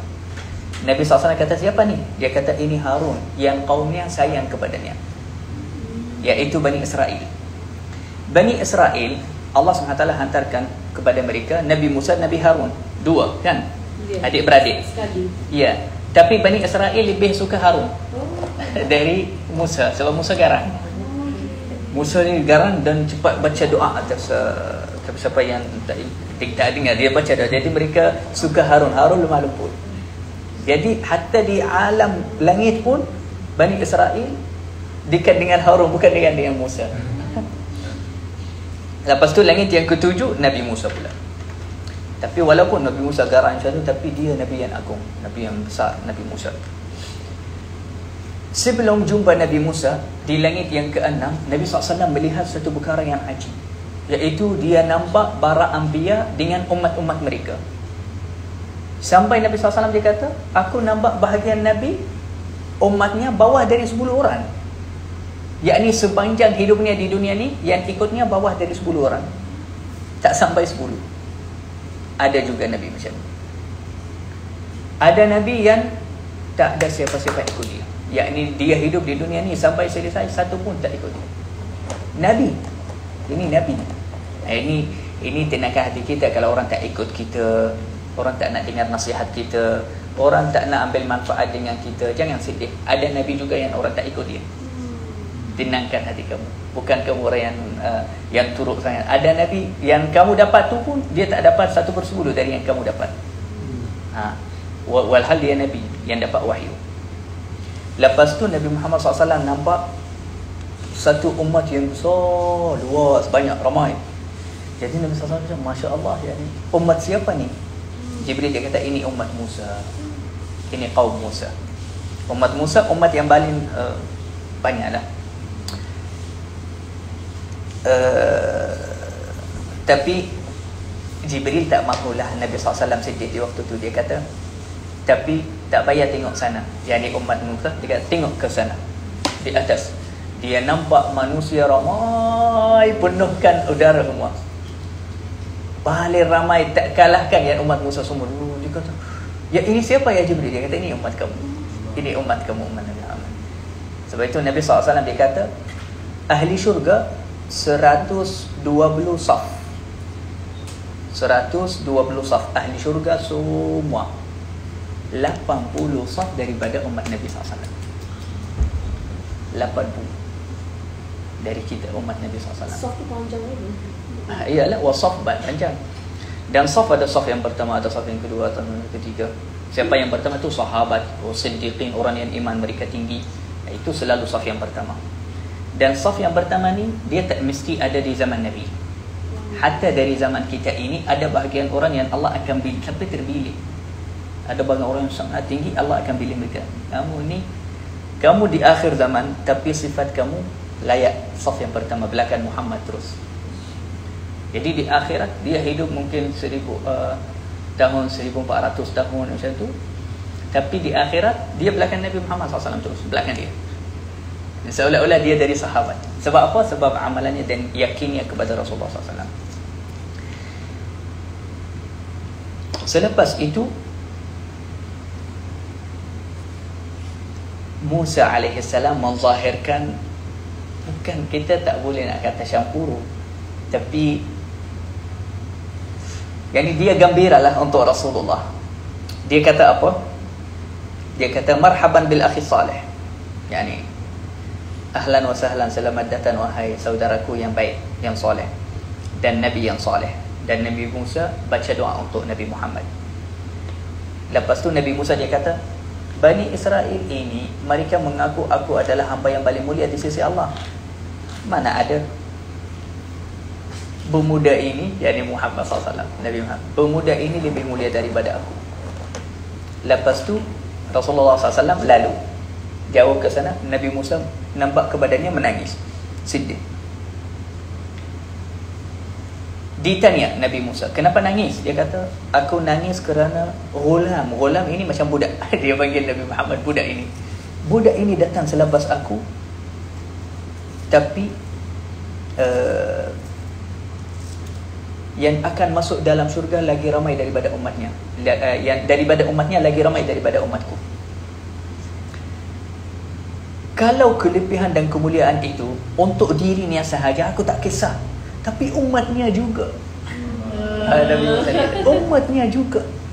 Yakni kelebihan Muhammad yang besar itu macam tumpah sekali atas umatnya sekali. Sebab itu Nabi SAW dia tak pernah lupa kita. Hatta tadi waktu Anbiya semua setiap satu berbangga dengan nikmat Allah atasnya, kebanyakan daripada kebanggaan Nabi SAW dengan umatnya. Umatku, umatku, umatku, umatku. Jadi Nabi Musa dia kata, kalau dia sahaja okeylah, dia Nabi dia. Umatnya juga. Sebab itu Nabi SAW bersabda dalam satu hadis lain, dia kata, Inna min ulama ummati ka anbiya Bani Israel. Sesungguhnya ada bahagian ulama sahaja daripada umatku yang mana mereka hebat seperti Nabi-Nabi Bani Israel. Bukan seperti ulama Bani Israel, tak, seperti Nabi mereka, iaitu ulama daripada umatku sahaja. Seperti para anbiya daripada Bani Israel. Ini mulia sangat umat Nabi SAW. Kau berapa? Boleh sambung lagi sikit sampai solat. Baik, lepas tu naik langit yang ke-7. Kita sekarang ikutlah Rasulullah. Kita mi'raj sekali dengan roh kita, dengan hati kita, dengan khayal kita lah. Ikutlah Rasulullah SAW. Langit yang ke-7, di sana ada atuknya Nabi Ibrahim AS. Duduk atas kursi daripada emas, bersandar kepada Al-Baitul Ma'mur. Al-Baitul Ma'mur itu dia atas langit yang ke-7 dan dia selari dengan Kaabah. Atas Al-Kaabah. Macam mana nak kata? Ada satu selari. Dia selari betul-betul atas Al-Kaabah, sehingga Nabi kata kalau satu batu jatuh dari Al-Baitul Ma'mur yang atas langit yang ke-7 tu, dia akan jatuh atas Al-Kaabah. Dan Al-Baitul Ma'mur ini ajib semua. Subhanallah, ini belik sangat. Apa yang belik? Setiap hari masuk dalamnya 70,000 malaikat. Tak keluar sampai hari kiamat. Masuk bawah dan keluar dan baki lagi. Itu di luar. Tak, yang ini masuk dalamnya. Macam dalam Al-Kaabah. 70,000 malaikat. Dan tak keluar. Setiap hari masuk 70,000 setiap hari. Nanti waktu tu Nabi SAW nampak orang yang baju mereka bersih, cahaya. Ada bagian orang setengahnya bersih, setengahnya kotor. Nabi SAW kata, siapa ni Haji Jibril? Dia kata, ini daripada umatmu yang tak pernah buat dosa, bersih. Yang ini Ada baik, ada dosa juga, ada salah, ada ini. Jadi Nabi SAW dia kata baik. Dia masuk Al-Baitul Ma'mur bawa orang yang bersih sahaja. Tapi Jibril dia kata apa? Tapi yang lain juga baik. Yani jangan sedih. Kalau ada dia baik, tapi bukan maknanya kalau kamu baik kamu boleh dapatkan kemuliaan yang besar itu. Siapa-siapa yang tinggi derajatnya dia layak masuk Al-Baitul Ma'mur. Jadi Nabi SAW masuk Al-Baitul Ma'mur, salat di dalamnya. Selepas tu Nabi Ibrahim dia ucapkan satu ucapan untuk kita semua. Dia kata kepada Rasulullah, wahai Muhammad, wahai anakku, kirimlah salamku kepada umatmu. Allah. Waalaikumsalam warahmatullahi wabarakatuh ya Nabi Allah Ibrahim. Kita kena jawab salam kepada Nabi Ibrahim. Kita kena jawab betul-betul. Sebab ini Nabi Ibrahim ucap salam kepada kita. Dia saja daripada yang lain. Waalaikumsalam warahmatullahi wabarakatuh ya Nabi Allah Ibrahim. Ya Nabi Allah Ibrahim. Dikirim salam kepada kita. Dia suruh Nabi Muhammad, iqra ummataka salam. Sampaikanlah salam aku kepada mereka, kepada umatmu. Dan suruhlah mereka dan bagi tahu mereka syurga ini tanahnya baik, tanahnya luas, pasirnya baik sangat dan halus. Suruh mereka banyakkan tanam, banyak tanaman. Suruh mereka buat banyak tanaman dalam syurga. Jadi Rasulullah tanya dia, tanaman macam mana wahai Nabi Ibrahim? Dia kata suruh mereka baca banyak subhanallah walhamdulillah wa la ilaha illallah wallahu akbar. Baca sama-sama, kita baca 3 kali dulu. Subhanallah walhamdulillah wa la ilaha illallah wallahu akbar. Subhanallah walhamdulillah wa la ilaha illallah wallahu akbar. Subhanallah walhamdulillah wa la ilaha illallah wallahu akbar. 3 kali kan kita dapat sekarang sudah ditanam 3 pokok untuk kita di syurga. Siapa yang baca banyak, dapatlah banyak dalam syurga. Sebab syurga ini ulama kata dia macam ladang atau pasir yang luas kosong. Bina dalamnya istana lah, pokok lah, sungai, semua ikut amalan kita. Apa yang kita buat dibinakan untuk kita. Jadi amalan kita yang kita buat hari-hari tu dia terus buat kerja sana. Malaikat buat kerja bina untuk kita. Dia yang kaya hati sama surah Ta'ala Sayyidina Ibrahim. Adakah itu kisah yang sama waktu Nabi Ibrahim kirim salam kepada umat kita sebelum kita semayang? Tak. Itu lain. Itu macam Allahumma salli ala sayyidina. Itu Nabi Muhammad SAW dia yang pilih tu. Tapi Nabi SAW ajar kita setiap hari dibagi al-asbahna ala fitratil Islam wa ala kalimatil ikhlas wa ala millati abina Ibrahim. Okey. Aywa. Yani Nabi SAW ingatkan kita, yakni mungkin Nabi SAW tak pernah macam bawa kita umatnya kuat kepada siapa-siapa Nabi kecuali Ibrahim. Selalu dalam doa, hatta tahiyat pun dalam solat Nabi SAW suruh kita jangan lupa ayahku Ibrahim. Ibrahim ni yani perkara besar dalam Nabi SAW. Hatta Nabi SAW ketika jumpa para anbiya semua, bisa seperti Urwa bin Mas'ud al-Thaqafi, satu sahabat namanya Urwa. Dia kata serupa macam dia, macam dia. Musa macam lelaki daripada kampung kabilah Shanu'ah. Shanu'ah ini dari Yaman. Lelaki itu semua tinggi dan besar, badan mereka besar dan kulit mereka tak putih sangat. Macam tu. Musa macam tu. Dia kata Ibrahim ini macam kawan kamu, dia kata. Yang ni dia, Nabi SAW. Dia kata serupa macam saya. Muka semua saya, Nabi Ibrahim. Jadi sebab itu Nabi SAW selalu dia sebut Nabi Ibrahim dalam, kalau ajar kita doa, kalau ajar kita tahiyat, mesti Nabi Ibrahim ada dalam doa tu. Lepas tu Nabi SAW naik kepada Sidratul Muntaha. Sidratul Muntaha dia pokok, macam pokok. Daunnya macam telinga gajah, tapi besar. Banyak. Aywa. Satu. Dia satu tapi luas besar yang tak boleh bayang macam mana. Daunnya banyak. Pokok itu satu. Lepas tu yakni Nabi SAW dia kata sampai Sidratul Muntaha je, apa-apa yang naik dari kepada langit sampai sana tak boleh lepas ke atas lagi. Ke atas tak boleh siapa-siapa lepas. Dan apa-apa yang turun dari Allah sampai Sidratul Muntaha, dari sana Jibril ambil. Jadi Sidratul Muntaha ni macam barisan yang antara alam yang ilahi dengan alam bawah. Dan Nabi SAW dia kata, tiba-tiba turunnya yakni perkara yang belik daripada yang ajib, hebat dari Allah kepada pokok itu. Dan pokok itu bergerak dengan dan tukar warna dia terus semua. Setiap satu daun warna lain. Dan Nabi SAW dia kata, warna yang aku tak pernah melihat dan aku tak tahu apa nama warna tu. Yakni ada banyak warna yang tunggu kita yang kita tak tahu. Warna dunia ni semua di dunia. Banyak warna baju, warna kulit, warna buah, warna semualah. Warna-warna ada banyak yang tunggu kita di syurga yang tak ada di dunia. Hatta buah-buah di dunia, di syurga, namanya sahaja sama macam di syurga, di dunia, tapi tak sama. Apple, orange, besang, semuanya sama macam nama sahaja. Wa utu bihi mutasyabiha. Tapi hakikatnya lain, rasanya lain. Subhanallah. Taib. Lepas itu Nabi SAW dia kata, tiba-tiba aku melihat Jibril.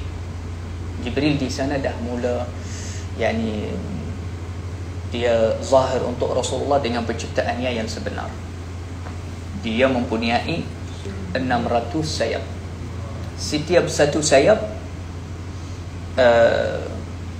boleh menutupkan satu dunia. 600 sebelah kanan, 600 sebelah kiri. 600 satu tu tutup satu dunia. Ya, satu sayap tutup satu Tapi dunia. ada 600. Ada 600. Dan dia kata yang tutup dia tu hujung dulu. Sebab malaikat Jibril ini dia boleh bertukar bentuk badannya tu jadi lelaki. Tapi badannya yang sebenar yang Allah cipta, hatta Nabi SAW ketika awal kali pertama dapat wahyu, dia nampak Jibril, dia pingsan. Dia tak tahan. So Jibril keluar, dia tengok antara langit dan bumi depan dia. Yang di Madinah yang Jibril. Ini di Makkah. Di Makkah lagi, belum lagi. Ini di Makkah. Dia tak tahan, Nabi SAW pingsan. Sebab itu Jibril dia tak pernah keluar dengan badannya yang sebenar dapat Rasulullah kecuali 2 kali saja. Dia kisah Rasulullah. Tapi di atas Sidratul Muntaha di sana, itu yang Allah berfirman, walaqad ra'ahu nazlatan ukhra 'inda Sidratil Muntaha. Allah Nabi Muhammad telah melihat Jibril kali kedua dekat Sidratul Muntaha. Di sana Nabi SAW dia kata, aku pun rasa pelik dengan Jibril. Ini Jibril yang selalu turun. Dia kata dia gerakkan sayap dia semua yang 600. Dia kata ada banyak perkara yang keluar daripada setiap satu sayap. Yang Nabi SAW dia kata apa? Itu tahawil.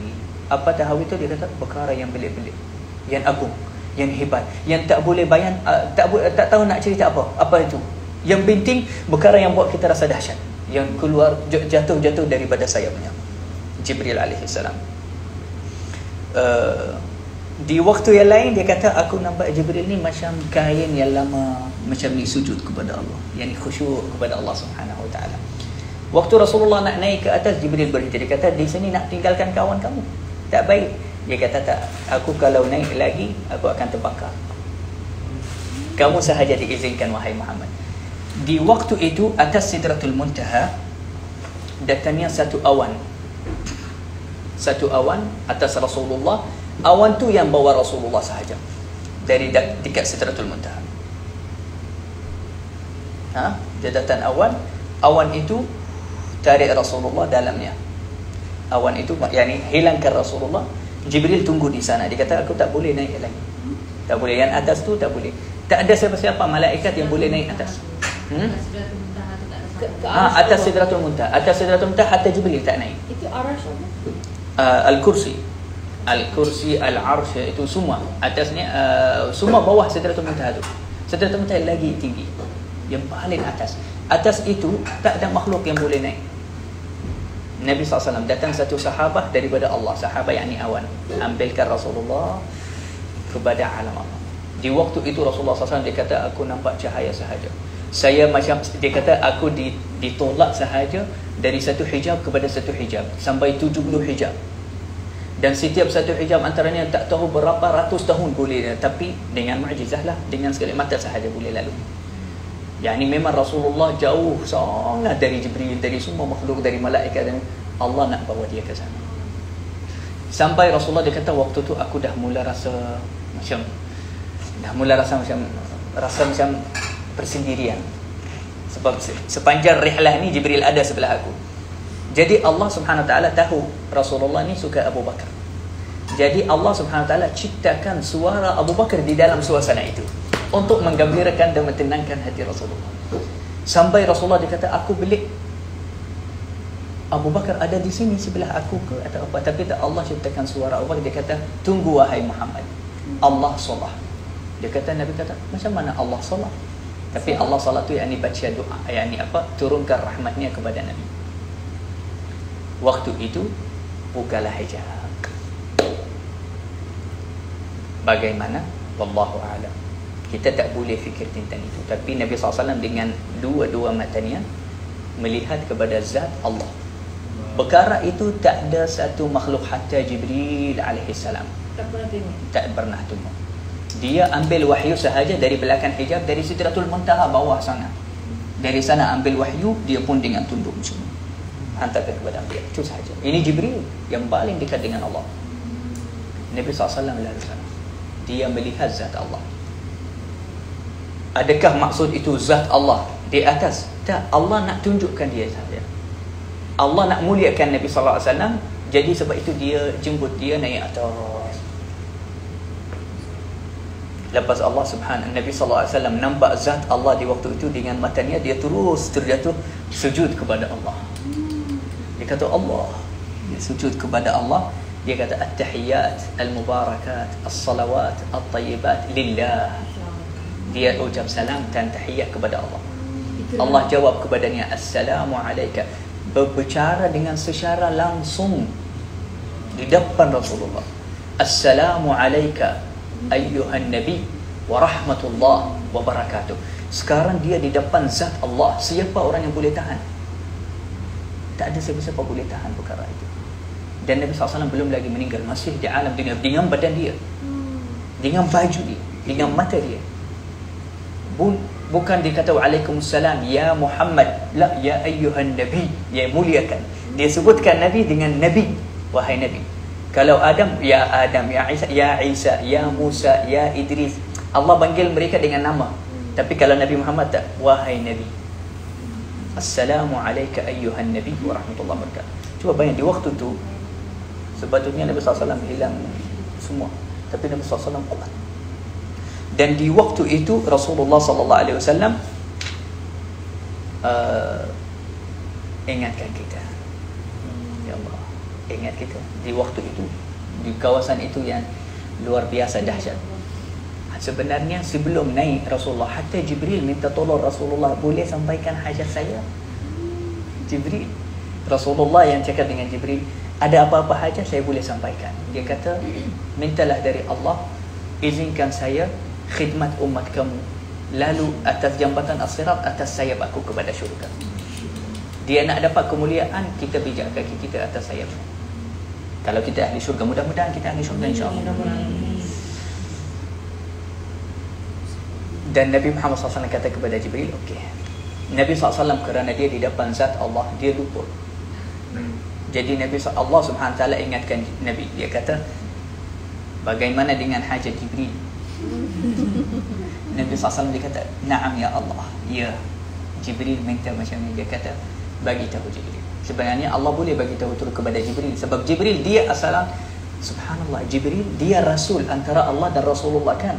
Di Isra Mi'raj, Rasulullah jadi rasul antara Allah dan Jibril. Dia pula yang jadi sampaikan kepada Jibril wahai. Dia kata, bagi tahu kepada Jibril, aku terima permintaan kamu. Jadi dia akan khidmat umat Nabi SAW di waktu lalu atas jambatan as-sirat kepada syurga. Waktu itu Nabi SAW, Allah SWT dikata kepada Rasulullah, mintalah wahai Muhammad, irfa' ra'sak. Dia kata, tegakkanlah kepala kamu, jangan sujud, tegak, duduk. Dan sal tu'ta, mintalah apa-apa daripadaku. Ini peluang yang luar biasa, minta. Jadi Nabi SAW dia kata, ya Allah, labbaika ya Rabb, labbaika. Okey ya Allah. Ya Allah, kamu telah menganggap Ibrahim khalilmu, Musa kalimmu, Daud memberi kerajaan yang agung, banyak mukjizat, Sulaiman, Isa, Musa. Allah Subhanahu wa taala dikata, dan engkau wahai Muhammad, aku anggap kamu kekasihku. Anta habibi, dia kata. Anta habibi. Allah terus dengan cara langsung terus. Ajib. Kalau selain Nabi SAW, dia akan jadi air di waktu itu. Tapi Nabi SAW kuat. Tidak ada satu bukan manusia, tidak ada satu makhluk pun, hatta bukit, hatta langit semua, 7 langit, hatta al-arsh wal kursi boleh tahan perkara itu. Sebab itu kalau Allah pandang sahaja kepada al-arsh, dia menggegar. Nabi SAW terus secara langsung di depan zat Allah, dan dia pun cakap sama dia, anta habibi, aku anggap kamu kekasihku, habibi. Ajib. Nabi SAW waktu itu dia kata, aku rida, aku rida dengan itu. Tenang hati Rasulullah SAW dengan itu. Lepas tu Allah Subhanahu wa taala dia kata kepada Rasulullah, aku telah mengutuskan kamu kepada manusia semua dan meluaskan dada kamu, ampunkan dosa kamu, tinggikan peringatan kamu. Saya menjadi umat kamu yang akhir, tapi yang mereka yang dahulu.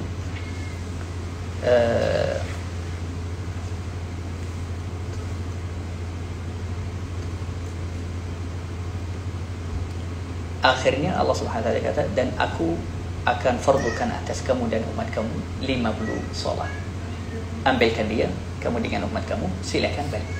Waktu itu Rasulullah awan itu ambil Rasulullah SAW dari depan zat Allah, bawa dia turun kepada Sidratul Muntaha. Lepas sampai kepada Sidratul Muntaha, lalu kepada langit yang ketujuh ada siapa? Ibrahim. Nabi Ibrahim pandang sahaja kepada dia. Sebelum naik Ibrahim cakap dengan Nabi Muhammad, dia kata, kamu akan bertemu dengan Tuhan sekejap lagi, dengan Allah.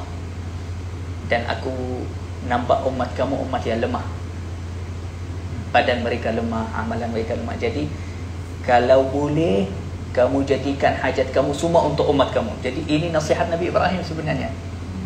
Nabi Ibrahim dia suruh Rasulullah, dia ajar dia kata, jadikan hajat kamu, yakni jangan sibuk dengan diri kamu, jangan bentingkan diri, cerita untuk umat kamu sahaja. Dan Nabi SAW memang cerita untuk umatnya, untuk salam, untuk lepas lalu kepada langit yang ke-6, di sana Musa pandang kepada Nabi Muhammad, dia kata, jumpa. Dia kata, jumpa. Dia ada suruh kamu apa-apa? Dia kata, ada. Dia kata, suruh apa? Dia kata, 50 salat. Dia kata, sekarang balik kepada Allah. Nabi Musa Waktu Isra, Nabi SAW dia dengar suara orang yang macam mengamuk tapi munajat kepada Allah. Kenapa ya Allah buat macam tu? Kenapa Allah? Nabi SAW cakap dengan Nabi, siapa ni? Marah-marah kepada Allah. Dia kata, ini Musa. Musa Nabi. Yani dia tahu macam mana cara adab dengan Allah. Dia kata, tak, Allah dah tahu. Allah ciptakan dia macam ni, garang. Jadi Allah maafkan dia. Suara dia tak kita penuhkan langit. Suara dia marah-marah kepada Allah. Kenapa Allah macam tu? Itu khalas. Itu Allah ciptakan Musa macam tu. Allah atau dimarah kepada Allah. Munajatnya kepada Allah caranya ni. Macam ni. Sebab itu dia lalu sebelah Nabi Ibrahim tak masuk campur. Dia cakap, yani tak apa, Allah bagi apa-apa terima. Nabi Musa sahaja berhentikan Rasulullah. Dan sebenarnya ulama kata Nabi Musa dia sahaja Nabi yang pernah minta dari Allah nak melihat Allah. Nabi Musa minta dan Allah pecahkan Allah. Dulu waktu zaman dia minta, tapi Allah tak bagi. Walaupun dia minta, Nabi doanya mustajab kan? Tapi walaupun dia Nabi, ulul azmi minar rusul, Musa alaihissalam, Allah juga dia kata pergi kepada gunung itu, kalau dia boleh tahan, kamu akan nampak. Allah baru tajalli, yakni mula keluarkan cahayanya. Bukit itu terus jadi macam tapung. Dan Nabi Musa pingsan, tak dapat melihat. Nanti lepas bangun dia kata, aku tak akan minta perkara ni. Yakni Nabi Musa tak boleh tahan perkara tu. Perkara tu lagi besar daripada kemampuan badannya. Dia tak mampu sebab dia di dunia lagi. Jadi lepas Nabi SAW balik ke badannya, sebenarnya Nabi Musa dia nak penuhkan matanya dengan muka Rasulullah yang baru jumpa Allah. Sebab itu permintaan dia dan itu yang dia harap. Jadi dia pandang kepada muka Rasulullah, Allah, muka ni baru selesai tengok muka Allah. Dia kata balik kepada Allah, suruh dia Quran. Aku ada pengalaman sebelum kamu. Umat kamu lemah. Umatku saya wajibkan 2 salah pun tak boleh buat. Ya ini 5 salah banyak. Suruh 50. Suruh Allah turun yakni kurangkan. Nanti Nabi SAW naik kepada Allah. Allah Subhanahu Wa Taala kurangkan saya. Dia naik lagi kepada hijab Sidratul Muntaha semua. Allah SWT kurangkan 5 sampai 5 salah. Waktu itu Nabi Musa dia kata berapa? Dia kata dah kurang sampai sekarang 5. Dia kata naik lagi. Suruh dia kurangkan lagi. 5 salah itu pun banyak. Umat kamu takkan buat. Nabi SAW waktu itu dia kata aku rasa malu. Aku dah malu. Tak apa. Allah SWT kata kepada Nabi SAW di waktu itu ada satu bunyi suara. Dia kata aku sudah tetapkan farduku atas hambaku semua. Terimakanlah itu wahai Muhammad dan umat. Waktu Nabi Musa dengar itu, yani khalas, macam pengumuman dari Allah. Yani tak boleh kurang lagi, khalas. Dia 5 fardu, bahalanya 50. Setiap satu salah bahalanya 10 kali. Jadi tak jadi buat 50 tapi dapat bahala 50. Lepas tu Nabi Musa dengar itu, dia kata kepada Nabi Muhammad, okey sekarang dah boleh turun bismillah. Alhamdulillah, khalas. Dah tak boleh nak kurangkan lagi. Khalas, dah habis perbincangan itu. Lepas Nabi SAW turun, ini yang ajib. Lepas sampai kepada langit dunia, ini last insyaAllah. Jangan marah, dah mau 10. Kesian nanti. Apa itu? Lepas Rasulullah SAW sampai kepada langit dunia, Nabi SAW kan dia akan baliklah pula kepada dunia ni. Dia sekarang tadi di atas base semua. Allah SWT dah gembirakan hati Rasul. Dah dapat yang hatta penciptaan dia dah tukar. Mata dia dan semua Rasulullah SAW. Lepas ini Rasulullah SAW selalu di Madinah nampak syurga, nampak kepada Al-Arsh, nampak kepada sana. Mata dia dah tukar. Lepas Isra Mi'raj. Isra Mi'raj ni banyak kesan di dalam badan Rasulullah. Jadi Rasulullah nampak banyak asap, busuk, hitam-hitam di bawah langit dunia. Dia tanya Jibril, yang di langit yang pertama, langit dunia. Dia kata kepada Jibril, apa ni yang kita nak lalu sekarang? Dia kata ini syaitan. Syaitan tak boleh naik langit. Ini semua mereka buat kerja di bawah langit, yakni kepada ahli dunia. Dan ini yang kena perhatikan apa yang Jibril cakap. Dia kata dan kalau bukan syaitan-syaitan semua ini mengganggu dan mengkuturkan hati manusia, mereka akan melihat semua perkara ni. Yakni kita semua akan nampak sampai langit. Nampak al-malaikat. Nampak atas langit ada apa. Nampak nur, kalau turun nur daripada, kita akan nampak perkara itu semua. Jika hati kita bersih dan bercahaya. Tapi Jibril kata kepada Rasulullah, tapi kerana syaitan-syaitan ini kuturkan hati anak Adam, jadi mereka selalu tak nampak. Tak nampak apa yang kamu nampak tadi, wahai Muhammad. Sebab itu kalau orang hamba Allah yang hatinya bersih, bercahaya macam tu, dia kadang-kadang mimpi yang belik-belik. Dia kadang-kadang bukan mimpi, dia nampak terus. Matanya cahaya, hatinya bercahaya. Lepas tu Rasulullah SAW pergi kepada ahli Makkah. Dia sampai sebelum subuh, balik kepada Makkah.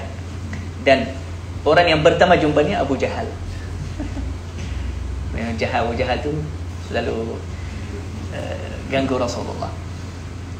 Rasulullah duduk fikir macam ni, risau, macam mana saya nak cerita kepada mereka apa yang saya dapat semalam. Perkara senang pun mereka tak nak percaya.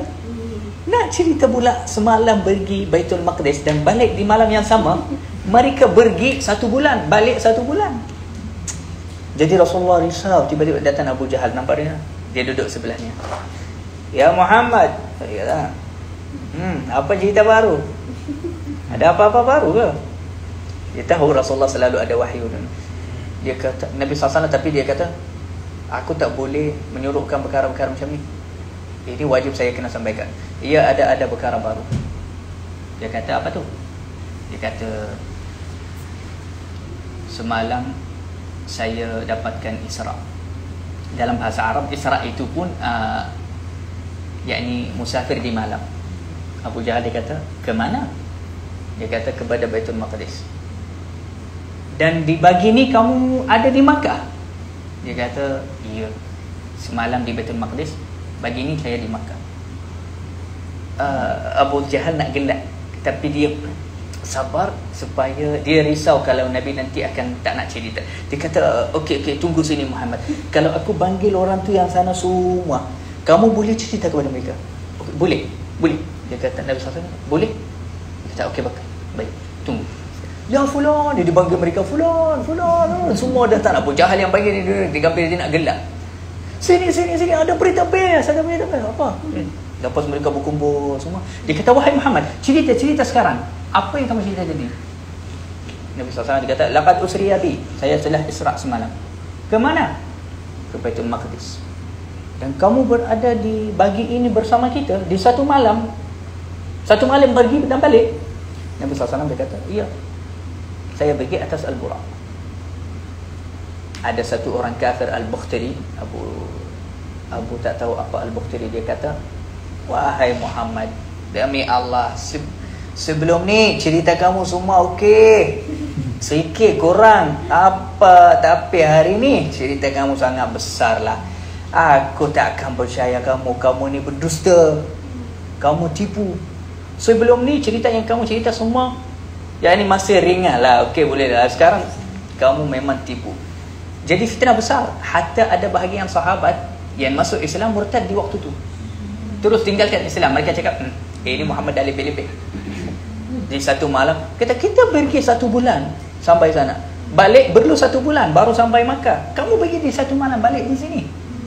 Tiba-tiba datangnya Abu Bakar Siddiq. Dia tegur orang kafir tu yang hina Rasulullah. Dia kata, tak baiklah engkau buat macam ni kepada Muhammad. Tak pernah pun dia hina kamu atau ganggu kamu. Dia kata, engkau tak dengar apa kamu sebenarnya, sebab kamu tak dengar apa yang dia cakap. Dengar dulu apa yang Muhammad cakap. Dia kata, apa yang dia cakap itu benar. Sebelum dengar Rasulullah, Abu Bakar, apa yang dia kata itu benar. Mereka kata, tahu tak, dia kata dia semalam dia pergi Baitul Maqdis dan dibagi ni dia ada di Makkah. Dia kata, kalau dia sudah sebut itu, dia pandai kepada Rasulullah. Dia kata, benar ya Rasulullah, kamu kata itu? Dia kata, benar. Dia kata, aku percaya. Rasulullah gembira sangat dengan Abu Bakar. Dia kata, kamu As-Siddiq. Dari hari itu Abu Bakar As-Siddiq dapatkan gelaran Abu Bakar As-Siddiq. Waktu tu mereka minta tanda. Kamu pergi Baitul Maqdis kan? Okey, berapa pintu masjid? Mereka buat ujian lah. Sebab Rasulullah tak pernah pergi. Mereka minta ujikan Rasulullah. Berapa pintu? Masjid itu besarnya macam mana? Batunya warna apa? Nabi SAW waktu tu dah berbelut. Tak tahu nak jawab apa, sebab Nabi SAW bukan pergi nak pergi kira pintu, pergi tengok-tengok lah, pergi jalan-jalan. Dia pergi jadi imam kepada para anbiya, ada tugas besar di sana.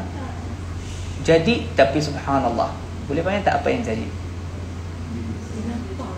Allah Subhanahu wa ta'ala keluarkan Masjidul Aqsa turun di depan matanya di Makkah. Keluarkan dia. Dan Rasulullah ketika duduk dengan orang kafir, mereka tanya, berapa pintu? Rasulullah pandang kepada Baitul Maqdis dan dia kata 1, 2, 3. Dia kira pintu dan Baitul Maqdis pusing di depan dia. Dia kira pintu, dia batu, dia cerita semua untuk Baitul Maqdis.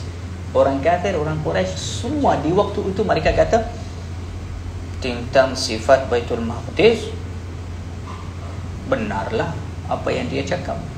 Sebab mereka tahu Muhammad ni tak pernah pergi jauh-jauh, dia di Makkah sahaja. Tapi dia boleh cerita dengan terperinci tentang apa yang ada di Baitul Maqdis. Tapi Abu Jahal dia cakap apa akhirnya? Lepas mereka kalah, Rasulullah dah bagi bukti semua, mereka kata, demi Allah hebatnya sihir Muhammad. Akhirnya pun tak percaya. Dia kata ini semua sihir. Macam mana dia pergi, macam mana dia tahu apa yang ada di sana. Dia kata ini semua sihir daripada Muhammad sallallahu alaihi wasallam. Habis sampai sini cerita Isra wal Mi'raj. Ada soal sebelum kita solat Isya? Oh, satu soalan, Syekh. Okay. Satu soal RM5. Jadi masa pertama, perbualan pertama dengan Allah, perbualan pertama tu dimasukkan dalam tahiyat kita. Ayo. Itu tahiyat, itu cara Nabi SAW ucap salam kepada Allah dan Allah jawab kepada dia. Jadi tahiyat pertama itu adalah ucapan Allah ni. Dari awal at-tahiyyat al-mubarakat as-salawat at-thayyibat lillah. Ini kata Rasulullah kepada Allah. Kata Allah, Assalamualaikum ayuhan Nabi warahmatullahi wabarakatuh. Lepas tu Nabi SAW ingatkan orang salih daripada umatnya. Dia kata Assalamu alaina, atas kami, dan wa ala ibadillah salihin, dan kepada orang-orang yang salih. Itu. Tapi ini dalam satu riwayat. Sebab ada bahagian riwayat dia kata yakni at-tahiyyat itu bukanlah yang di Isra Mi'raj. Tapi macam itulah hadis ini, sirah dia banyak riwayat. Tapi tak ada masalah untuk pakai riwayat ini, nak guna riwayat ini, sebab ini semua sejarah atau mu'jizat. Jadi ada bahagian riwayat yang kata, ada ulama kata at-tahiyyat itu, tasyahud itu sebenarnya yang berlaku di Isra Mi'raj, waktu berjumpa dengan Allah. Ayo. Baik. Mira ada soal? Ha? Tak ada. Okey. Kalau tak ada soalan ya. Okey. Sallallahu alaihi Ramai ni tengok join live. Masya-Allah. Berapa ramai? 5,000 lebih kurang. Alhamdulillah. Mudah-mudahan yang 5,000 ni semua masuk syurga bersama Nabi sallallahu alaihi wasallam. Juga semua yang follow IG ni Lofa. Insya-Allah. Kita semua juga, saudara kita, keluarga kita, insya-Allah semua jadi ahli syurga bersama Nabi sallallahu alaihi wasallam. Dia selawat juga. Sallallahu ala Muhammad, sallallahu alaihi wasallam, sallallahu ala Muhammad, sallallahu alaihi wasallam. Ya Nabi salam alaika, Ya Rasul salam alaika, Ya Habib salam alaika, salawatullah alaika, sallallahu ala Muhammad, sallallahu alaihi wasallam, sallallahu ala Muhammad, sallallahu alaihi wasallam. Allahumma salli wa sallim wa barik alaihi wa ala alihi. Syukran. Terima kasih di mana Jazakumullah khair.